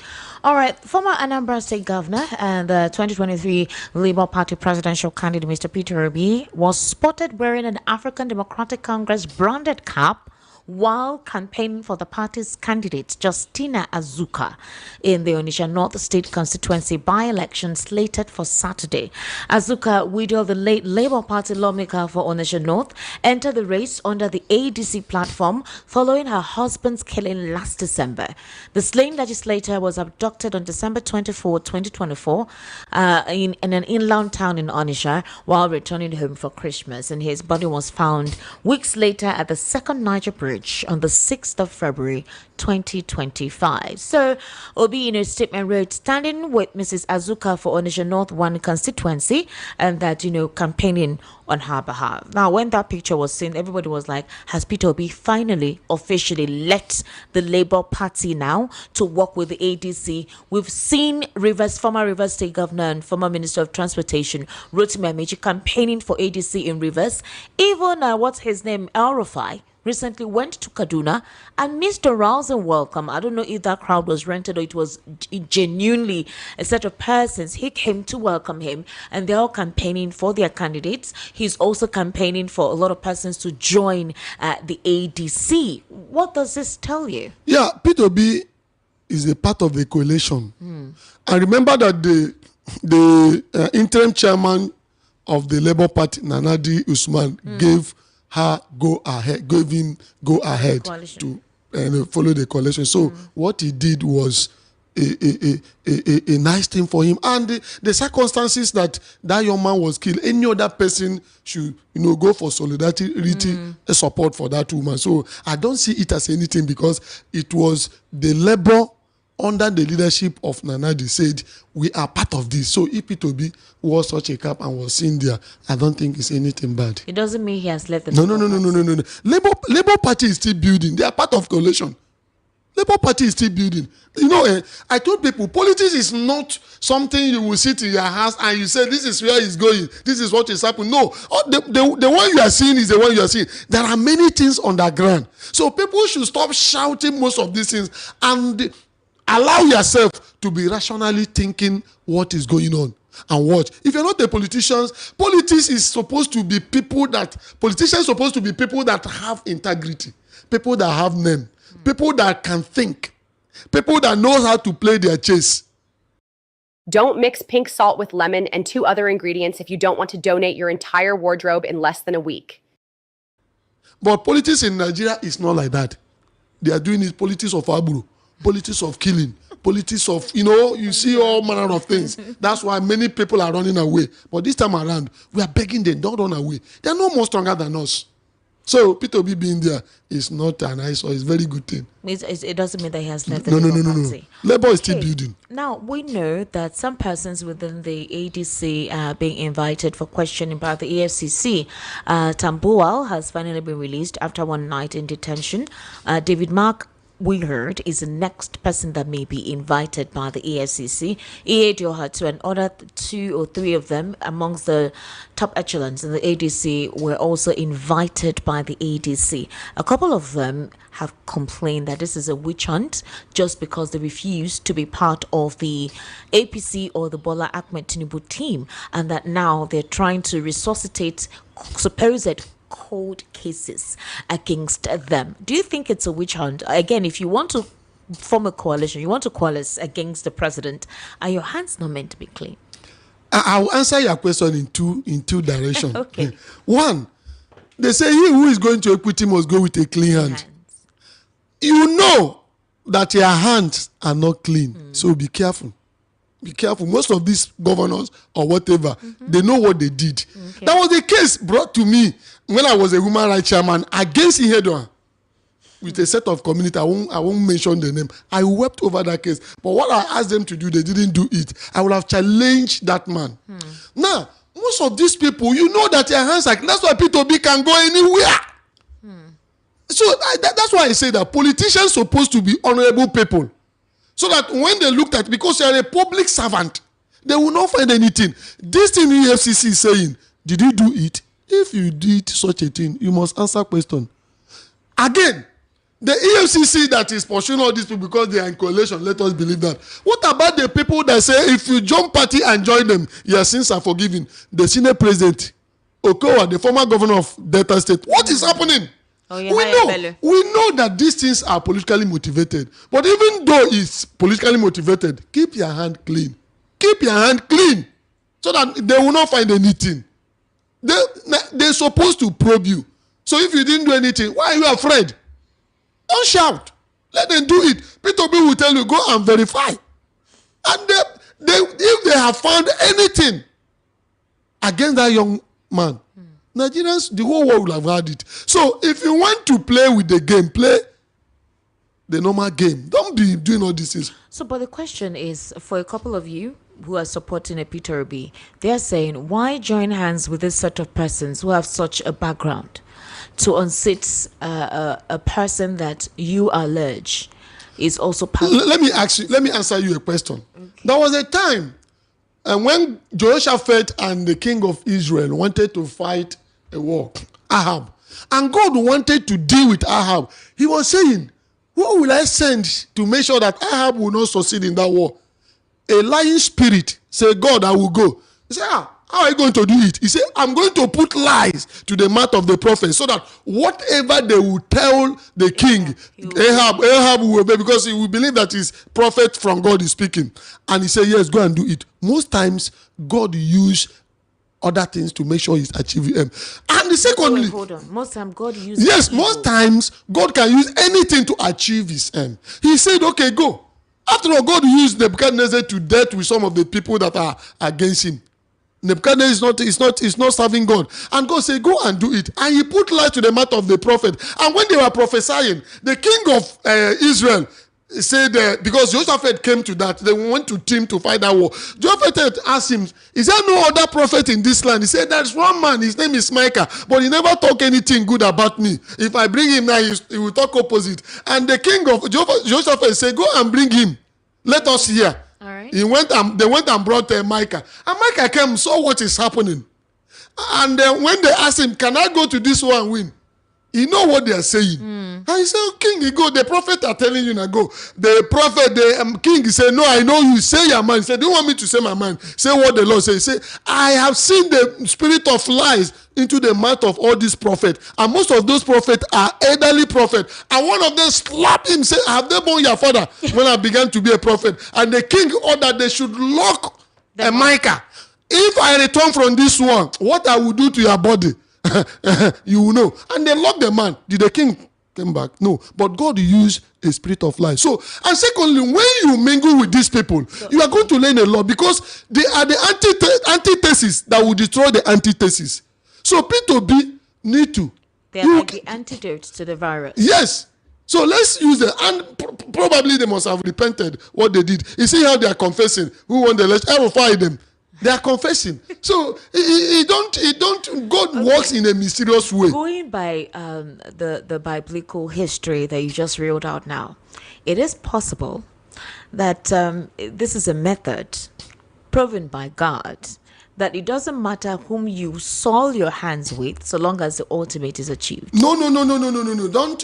Don't misquote what I'm trying to buttress. What I'm trying to say is that God can work in a mysterious way. The mysterious way is what in this context? His own way, because most of these people were the gang up against Jonathan. Okay. And most of these people were the people that rigged this election.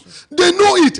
If we don't bring them, if we don't work with them, they will not expose this thing. And the method they want to use again to rig election, they will expose this and say, no, you see, we know this. This is what they're going to do. So when God is working, our own is to pray and believe that God can do it. So that's why I say, when people are afraid, if this should be this, if this, I say, no, allow God to finish what he's doing. God's hand is in this country, and this country will be good. Mark my word. Amen. Watch what magnesium does to your bowels. If you have to wipe more than 4 times after you poop, here's Nigeria shall be great and we shall survive. Okay, you guys, before we open the phone lines, the Sharada community in Kano State has introduced 29 new local laws to curb rising crime and immoral activities. I think that was brilliant.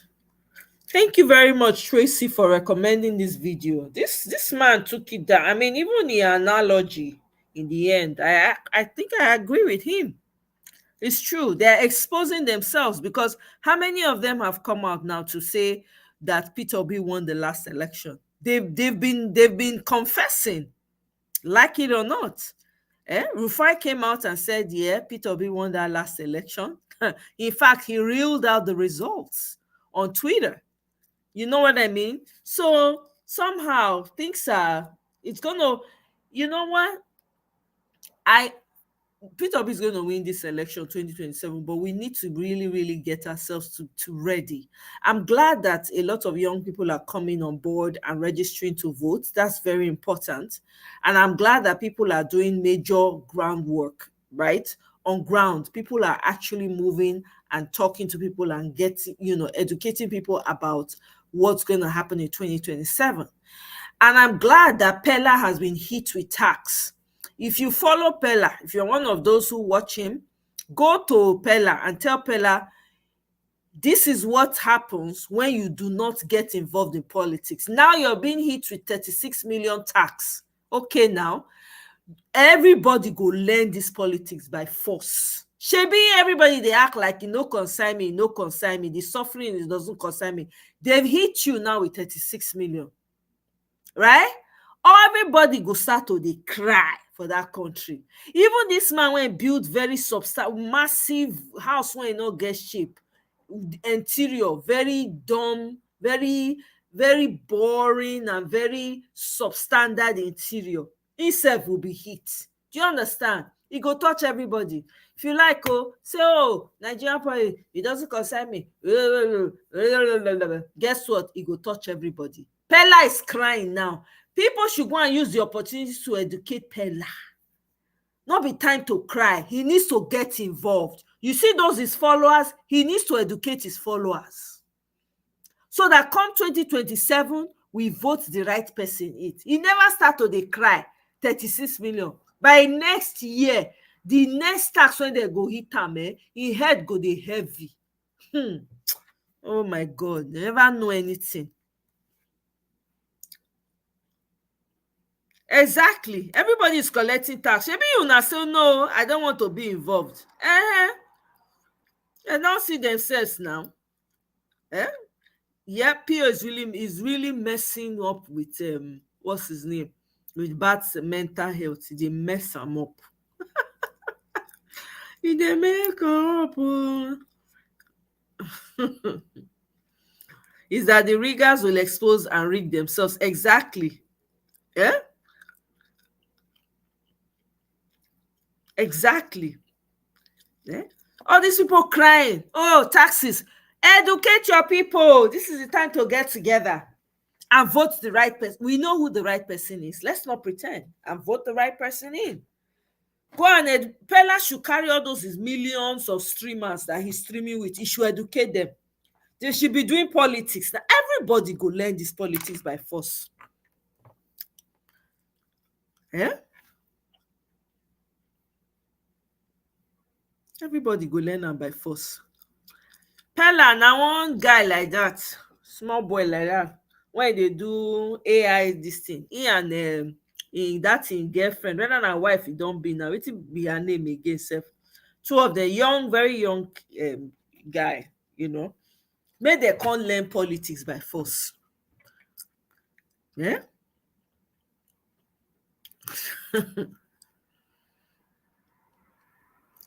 He should go sleep in Kirikiri for tax invasion before his eye go clear. Not mind them. Now you don't they touch them. Now everybody's crying. Everybody go learn this election. Everybody go come out 2027. They go come out. There's a picture I saw.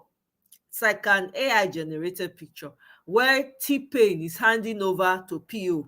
I see that happening. It's gonna happen. I see that picture ingrained in my subconscious. It's gonna happen.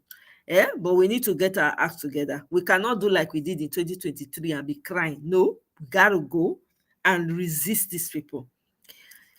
Our polity has been inundated by illiterates, people who have no clue, no idea, don't even history, no idea of history, nothing, dumb.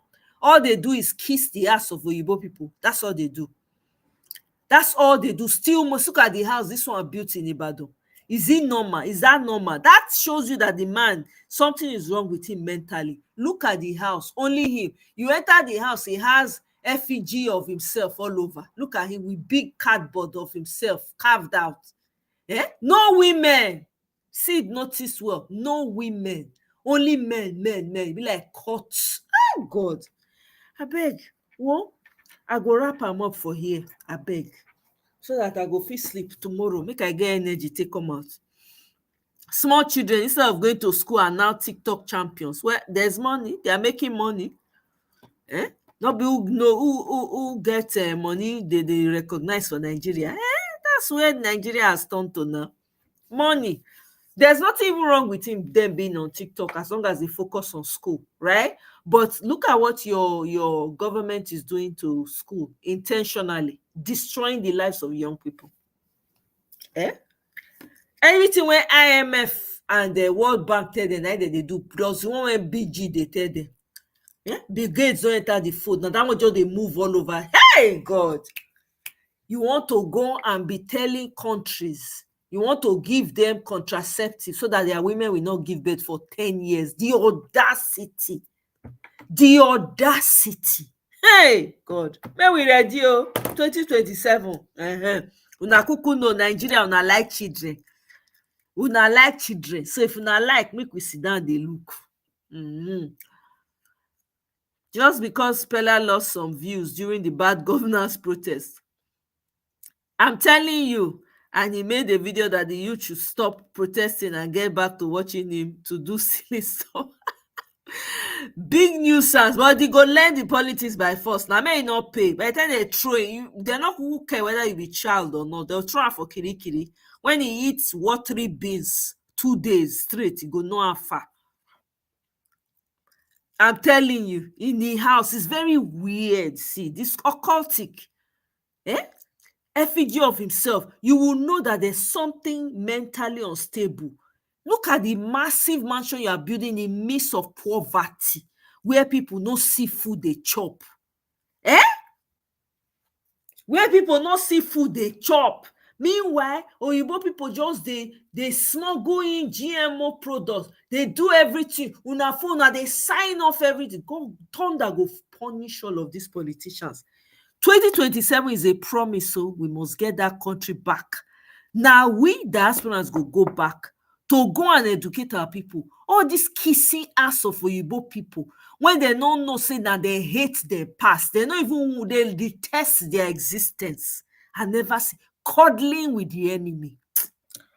I beg, we cannot come talk. This YouTube when I they manage. I beg, I know me they come do this thing. We cannot talk past myself.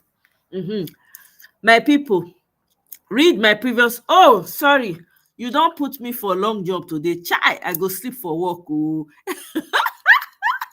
I beg. Oh my God, it's true. It's early where you are. It's early. T-Pain will cry while handing over to Pio. Now power you go chop exactly.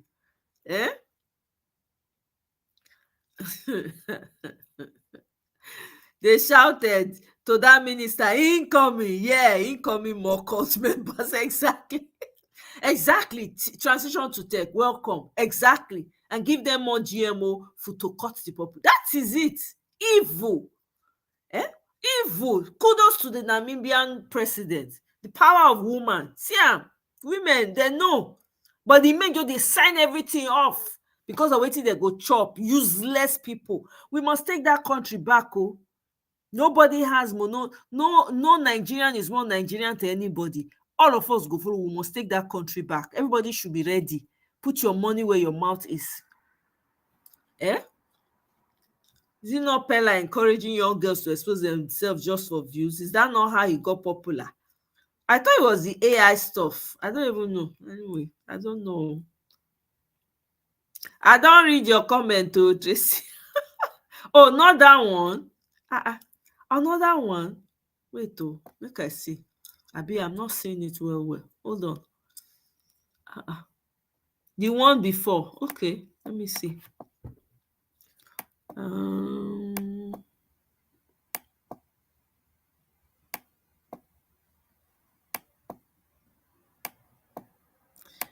Is it the one you say Pella is a public nuisance?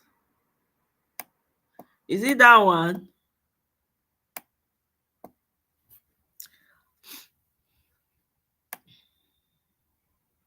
I'll lay that one and see you. Pella is a public nuisance. Let me see.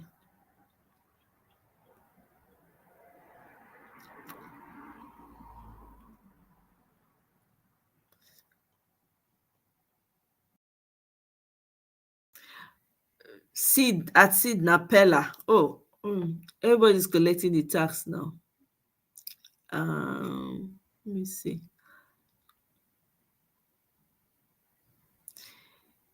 That's the one, right? Pella is a public nuisance. That's it. Did I get it right?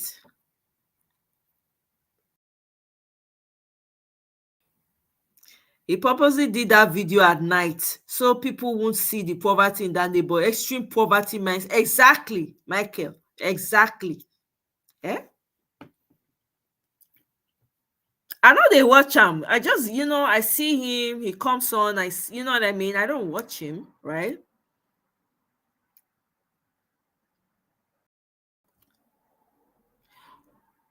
The one, I didn't see it, oh. Try and put it again. Tracy, this show.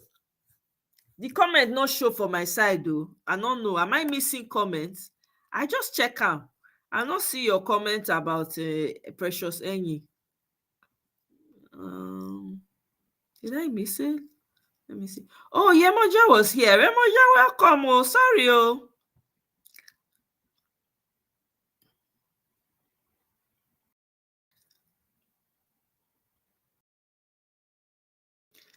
Let me see.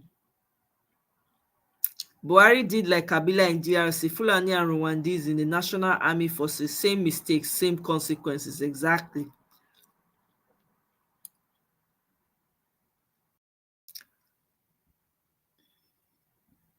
Tracy, my darling, I don't see the comment too. I think it disappeared somehow. I don't know. It's weird. I didn't see it. Yeah, sorry, I don't know what happened. It not come. The thing not come true. I not see the comment. I don't look different places now for the comment. Sorry. I won't come give you work. Make I say whether I go check the other side. Make I say whether I go see him. There is this comment by Tracy. Where did you go to? Okay. I don't see him.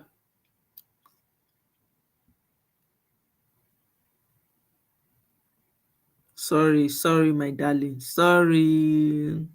Them go catch terrorists where we no see. No be juju be that. Exactly. Yeah.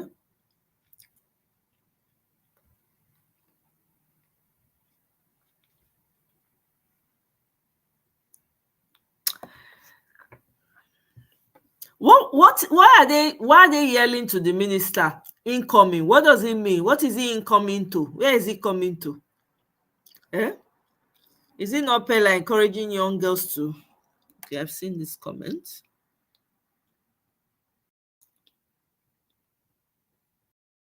Let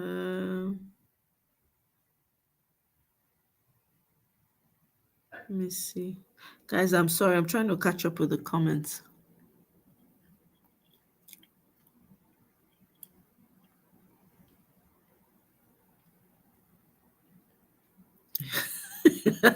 Since say you don't shout. Very myopic, so-called politicians who don't know how money works. Exactly. They have no idea. Look at the house is building. Very out of shape, very humongous. Nothing inside is even worse. I'm sure in 2 days' time, the door handles will be falling off. The door self, they feel bust them in. I beg you.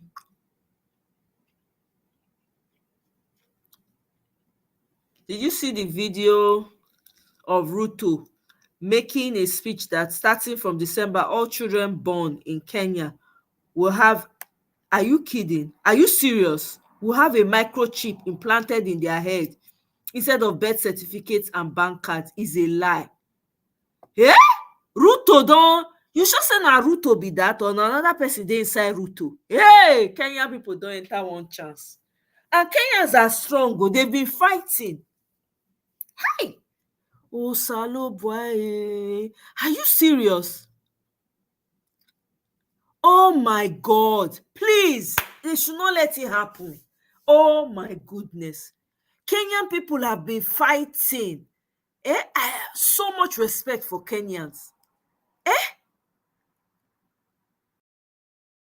Oh my, they should not let it happen. No. What kind of demonic entity is Ruto? Hey, Ruto has sold these people out. And you know, the former president was warning them. The former president, Kenyatta, is that not his name? He was warning them, was warning Kenyans. Oh my God. Oh, now this one, this is what T-Pain is going to bring on you people. This is what T-Pain will bring. Hey, God, I beg you. Oh my goodness. Eh?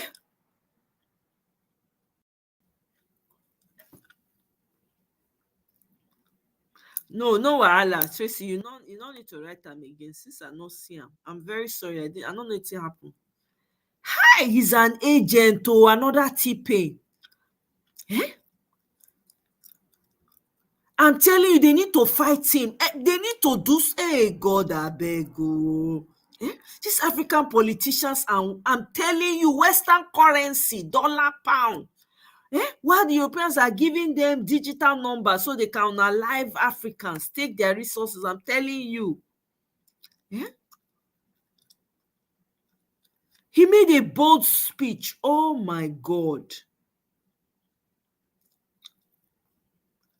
Hi.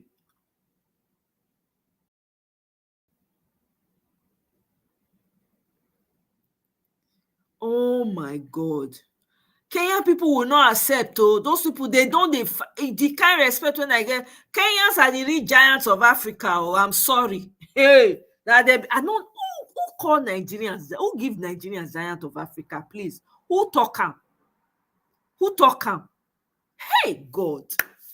Hey, my Kenyan people, please, Mona not sleep. Oh, what is this? You see why 2027 is a date with destiny. We cannot afford to miss it.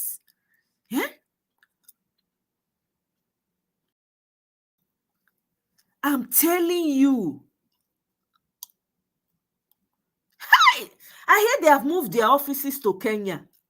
All the NGOs and UN. Hey, God. This is what Tinubu will allow. Hey, when I hear say FFK don't respond to Babashir Lawa, say me Babashir Lawa close his smelling mouth. May not talk about Yoruba people. Let me see if I can find it. I was just laughing. I read it just now when I was looking. I said, small nyash shake, small nyash. A former minister of aviation, nothing to show for it. Femi Fani-Kayode has warned Babashir Lawal, a former secretary to the government of the Federation, over his remarks about Yoruba people.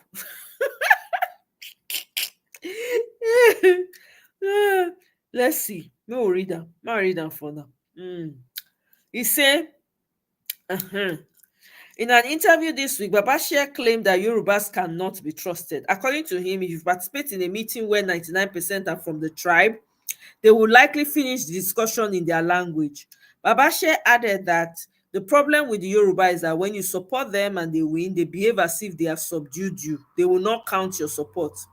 But writing on X on Wednesday, Fani-Kayode said, I advise you to be very careful with your words and your characterizations of an entire race. My dear brother, Babashir Lawal, you know I have a soft spot for you, but attacking the Yoruba race does not strengthen your case. It diminishes it.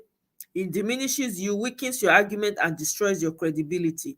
Fani-Kayode also reminded Babashir that T-Pain nominated him for the Secretary General of Federation position in the late Muhammadu Buhari's government. A reminder, you say, don't forget, we did you a favor. Don't run roughshod with your mouth, otherwise we will silence you.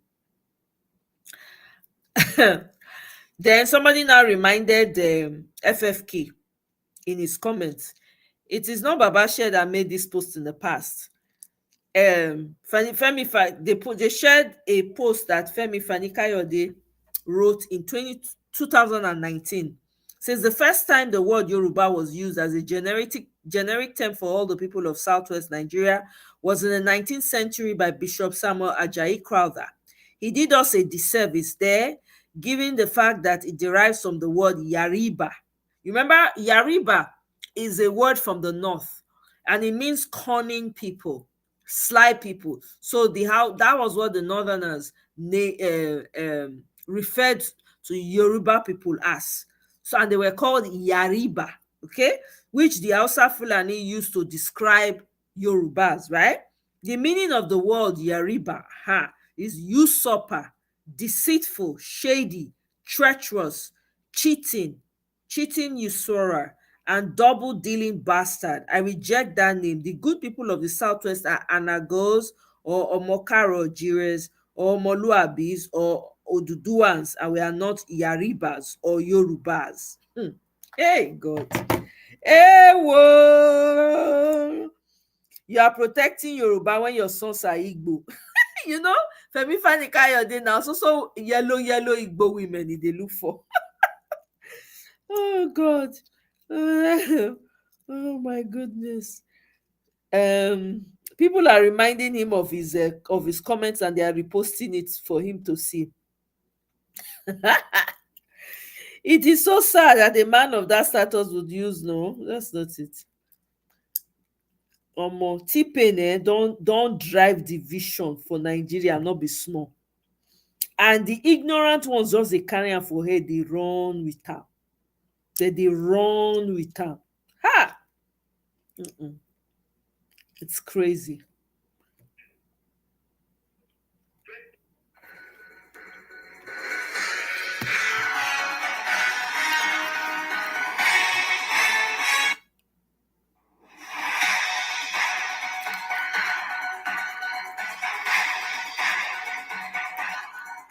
Exactly, Tracy. Mr. Oladimiji, coming to you, what political reforms do you think that we need in order to sort of ensure that this money gets to the right people, and that when this happens, there's a sort of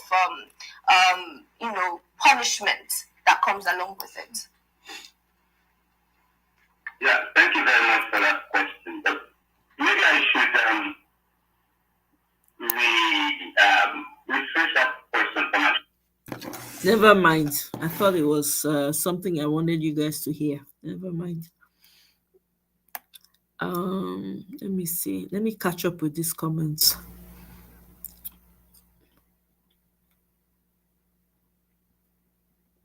Yeah, it looks like the comments. I don't know. Maybe you didn't post it too, and you thought you did. That's another thing. Sometimes you will write comment finish, you go to say you don't post them, because I didn't see it.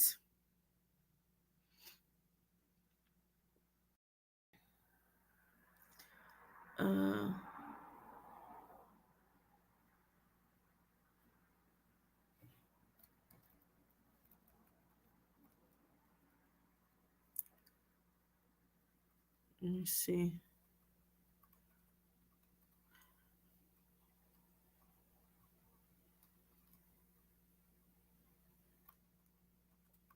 Yep, BG is the master. Exactly.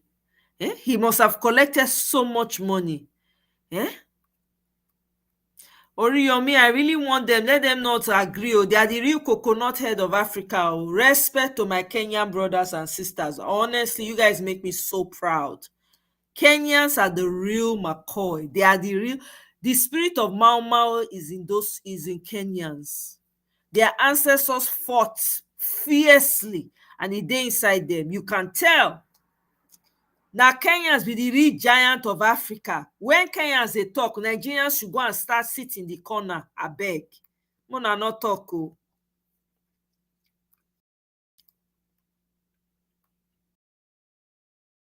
Since the West is in Davos, a lot is in, because since Trump enter, right? You don't cut funding to this to all these NGOs and the rest of them, right? So they look for where even Europe, they reject them. Okay, Europe is rejecting them as well, because Europe say they not get money to the, fund all this, their NGOs and the rest of them. Guess where they allow them? Kenya, Africa.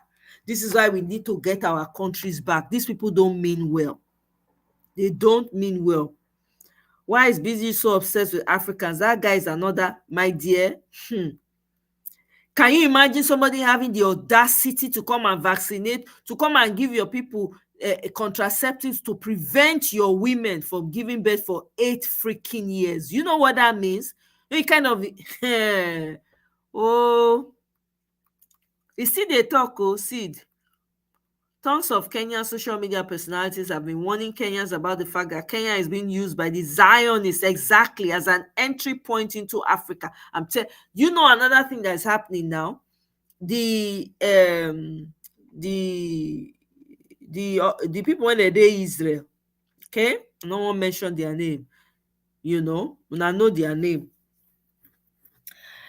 They won't come, they push, you get one man. Something Umba, Abemona go one amo, Francis Umba or whatever his name is. He won't make they give lands to those people for Nigeria. On top of the problem when we get. Mona go one that man, no, not we have enough problems, so. I made they go tell them. All these people, they always look for a way to say they come from, they are part of them. They are ancestors, or they are, I don't know. I go warn them all.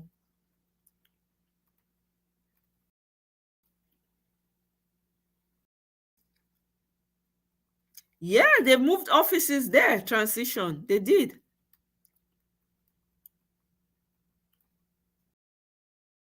Not mind FFK. Now, so now. When FFK was exactly me, after marrying how many Igbo women, don't marry another one now. After that, other lady give her three children at once. Yep, to continue yep, exactly. Of course, na Agbero before you adopt her. Maybe na the woman even teach her the Agbero way. Say, if they help the woman shift white substance. Kenyatta is the son of the father of the nation. Once elected, he was sued by the ICC to explain the post-election plans and shake him to bow to the West. Now, Ruto exactly. They are trying to implant themselves solidly inside Kenya. I won't be surprised if the Kenyan population starts dropping within the next 5 to 10 years. Man, that is Kenyan people, please. They start the proliferation of in Kenya.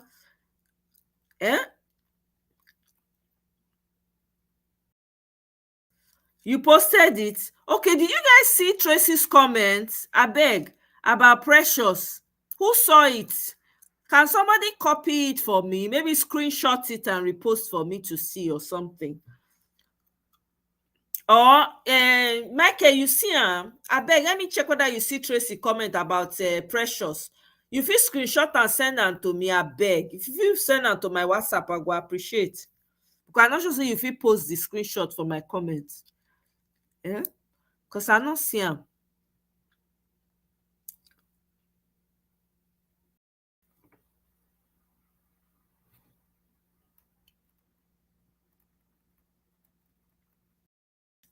We should bow out and leave the room. Kenyans, they act like men and women. I'm telling you. Nigerians still, they are like 2-year-olds with overfilled diapers. I'm telling you. You can pay for Ruto. The man pretend enter. He was saying what they wanted to hear. That they clap for him. They don't know say the man don't already sell them out. He don't already collect money. He don't collect money. He can't pretend. When he enter, everything when they say make he do, now just they do. I don't carry generation, enter one chance. I'm telling you, Kenyan people, please forgive me. Oriyomi, no, the man deceived Kenyans. So it's not only you. I remember that time they were campaigning for him strongly. They were really campaigning for him. They don't know say the West already. God. Omo.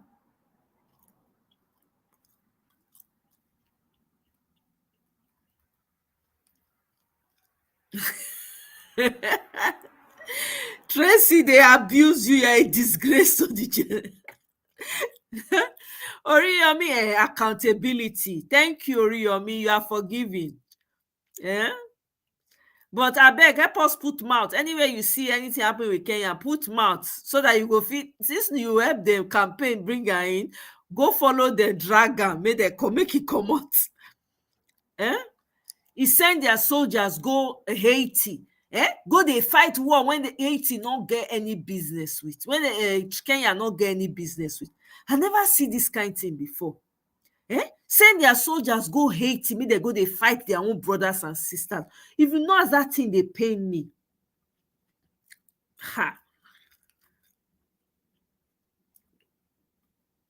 Especially young Kenyans, they got deceived with YouTube's fake Pan-African. It was I heard these speeches now. I was like, hey, Kenyans are lucky. Me, I was even praising them. Make I talk like those Okpewolo praise singers, no mind them.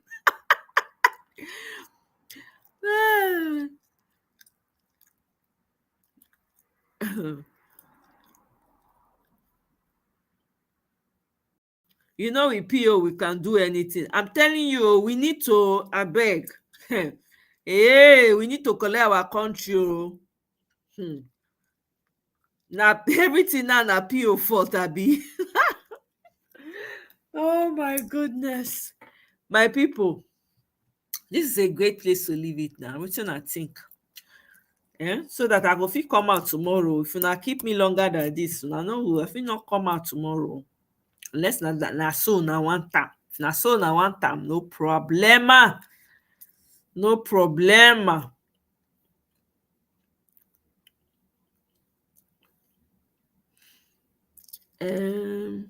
Which of the question? No, comments. Michael, see Tracy. Michael says she didn't see it. You see him? Ruto started with good PR. Yeah, when he chose his real, exactly. He was saying everything they wanted to hear. He really snuck in. They need to uproot that man. Yeah.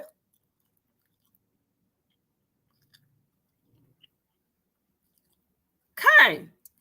He was talking Pan-Africanism, everything. Everybody they clap for him. No, that guy is an MF, man.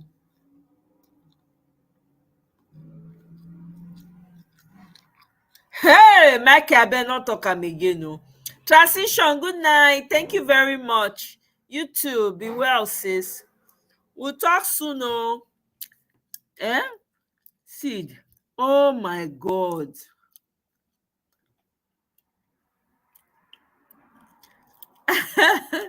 Abio. Oriyomi, thank you. If people act like, I beg no, hey, not talk Mike. Hey, God, I beg, God, I beg. May it not be, oh my God, may it not be, I beg. In fact, I'm not going to know again. Hey, God forbid, but I'm not going to know. Hey, Michael, this is when you talk so. Hey, I beg, but you know, say, I'm not sure say good. You remember when you talk, say they can't approach him. During the election, they call the approach and they say, my country, right? When I say people not be like that, hey, but they know there's no art to find a man's construction in the face. So according to Shakespeare, hey,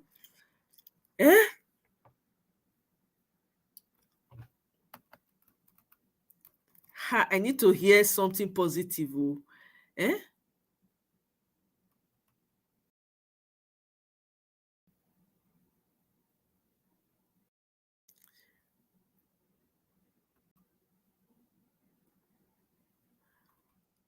Which comment? You don't enter voicemail. Hey, you don't be like that, sharp boy. Oh man, they no person finish. Oh my God, don't say that. Hey, they no person finish. I beg. Because it won't be funny. That means all of us need to pack enter government house. You see why we all need to be there? We all need to be there so that we can checkmate him. We need to enter. Everybody, Tracy, everybody on this, everybody supposed to go. They do House of Rep, local government chairman, senator. We need to fall in. I'm telling you. Because now Africa, now these people want to start their mess. So everything in Africa, everything when they get for Igbo land now Africa, without Africa, they will not exist.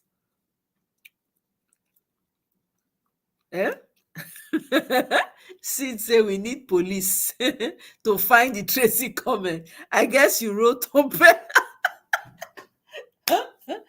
Tracy, they find comment. Oh, I don't know. I don't see comment. They did approach him, but he said he couldn't do or think about what they were asking him. Yes. I knew immediately. Yes, exactly. Even before he was confirmed that they had selected him. Yep. Exactly. Because they approached him. He did say, he made a comment about it. Like he was not saying, about my country, that the offers he was getting. He kept saying it was like the offers. Yeah, EB, please tell me. I need something positive to wipe away that comment. Oh my goodness.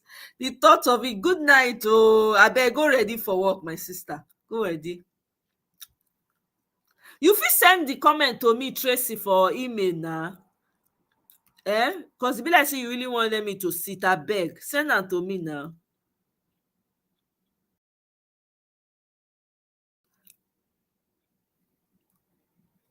All senators, no choice. I'm telling you, everybody must fall in. You can never tell. We all have some level of craze. Exactly. A man's reputation always precedes him. I agree. He has served in the past with untainted integrity. It won't be any different. He said it shall remain like that. Thank you very much for saying that, EB. Because I needed to cleanse my mind from that. Because I can't. I'll be so heartbroken. I'll be so, oh my God, no. Oriyomi, so you had the opportunity to contest for National Assembly position. Exactly. The opportunity repeated we they speak English. When we supposed fall in, overwhelm the whole thing. That's why I said this time around, you cannot be, everybody must fall in. Go and contest. In your local, you for be local government chairman now, Oriyomi, for they hold you accountable. For they say, what is Oriyomi doing for his local government? Let's go and find out. For they drag you like I better pass my neighbor generator. PO went to them in the UK and US. Yeah, he went to them. What do you think they talked about, though? Later, Tracy. Thank you. It be like say I don't cause nightmare situation for Michael. That comment hit me like brick. I no lie. The thought of it on my mind. Oh my God. No. Tracy want go work. Mona leave Tracy. Make she go her work. Now una go pay her bills. Daniel Boala don't hack Tracy comments. Allegedly, oh. Okay. You could see on PO's face what was bothering in those US and UK trips. Yeah. I'm pretty sure. About the secret deals, huh? Yeah. Please, I bet whatever it is you pray to, please remember PO in your prayers, because we have all of us, including everybody in Nigeria. Now, Peter Obi is our only hope out of here. We are running, all of us are running for presidency through PO. He's the only hope for us. We must make it happen. He needs more credible people in the national. Wallahi. Everybody need to fly in, like fly, dive in.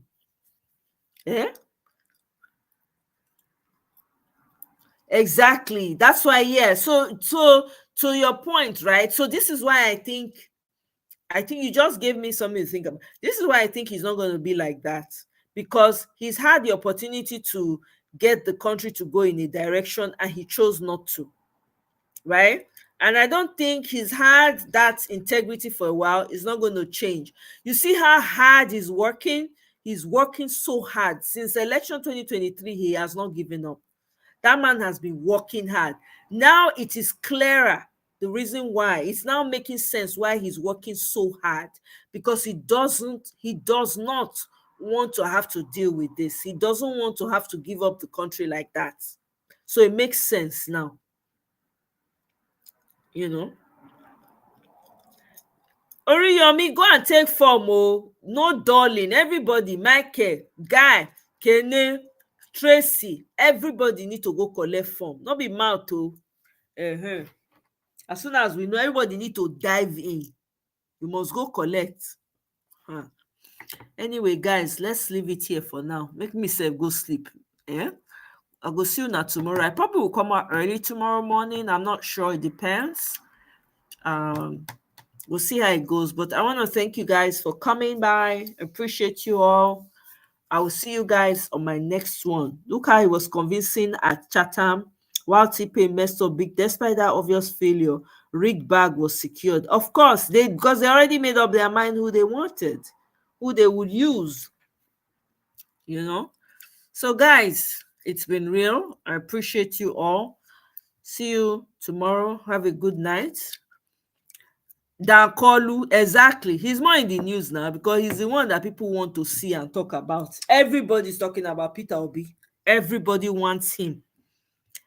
Anyway, I believe that the pressure of it all, they see where where it is going, and with social media and everything, right? They see everything, so they cannot do anything about it because this is the choice of the people, and they are ready to do anything for it.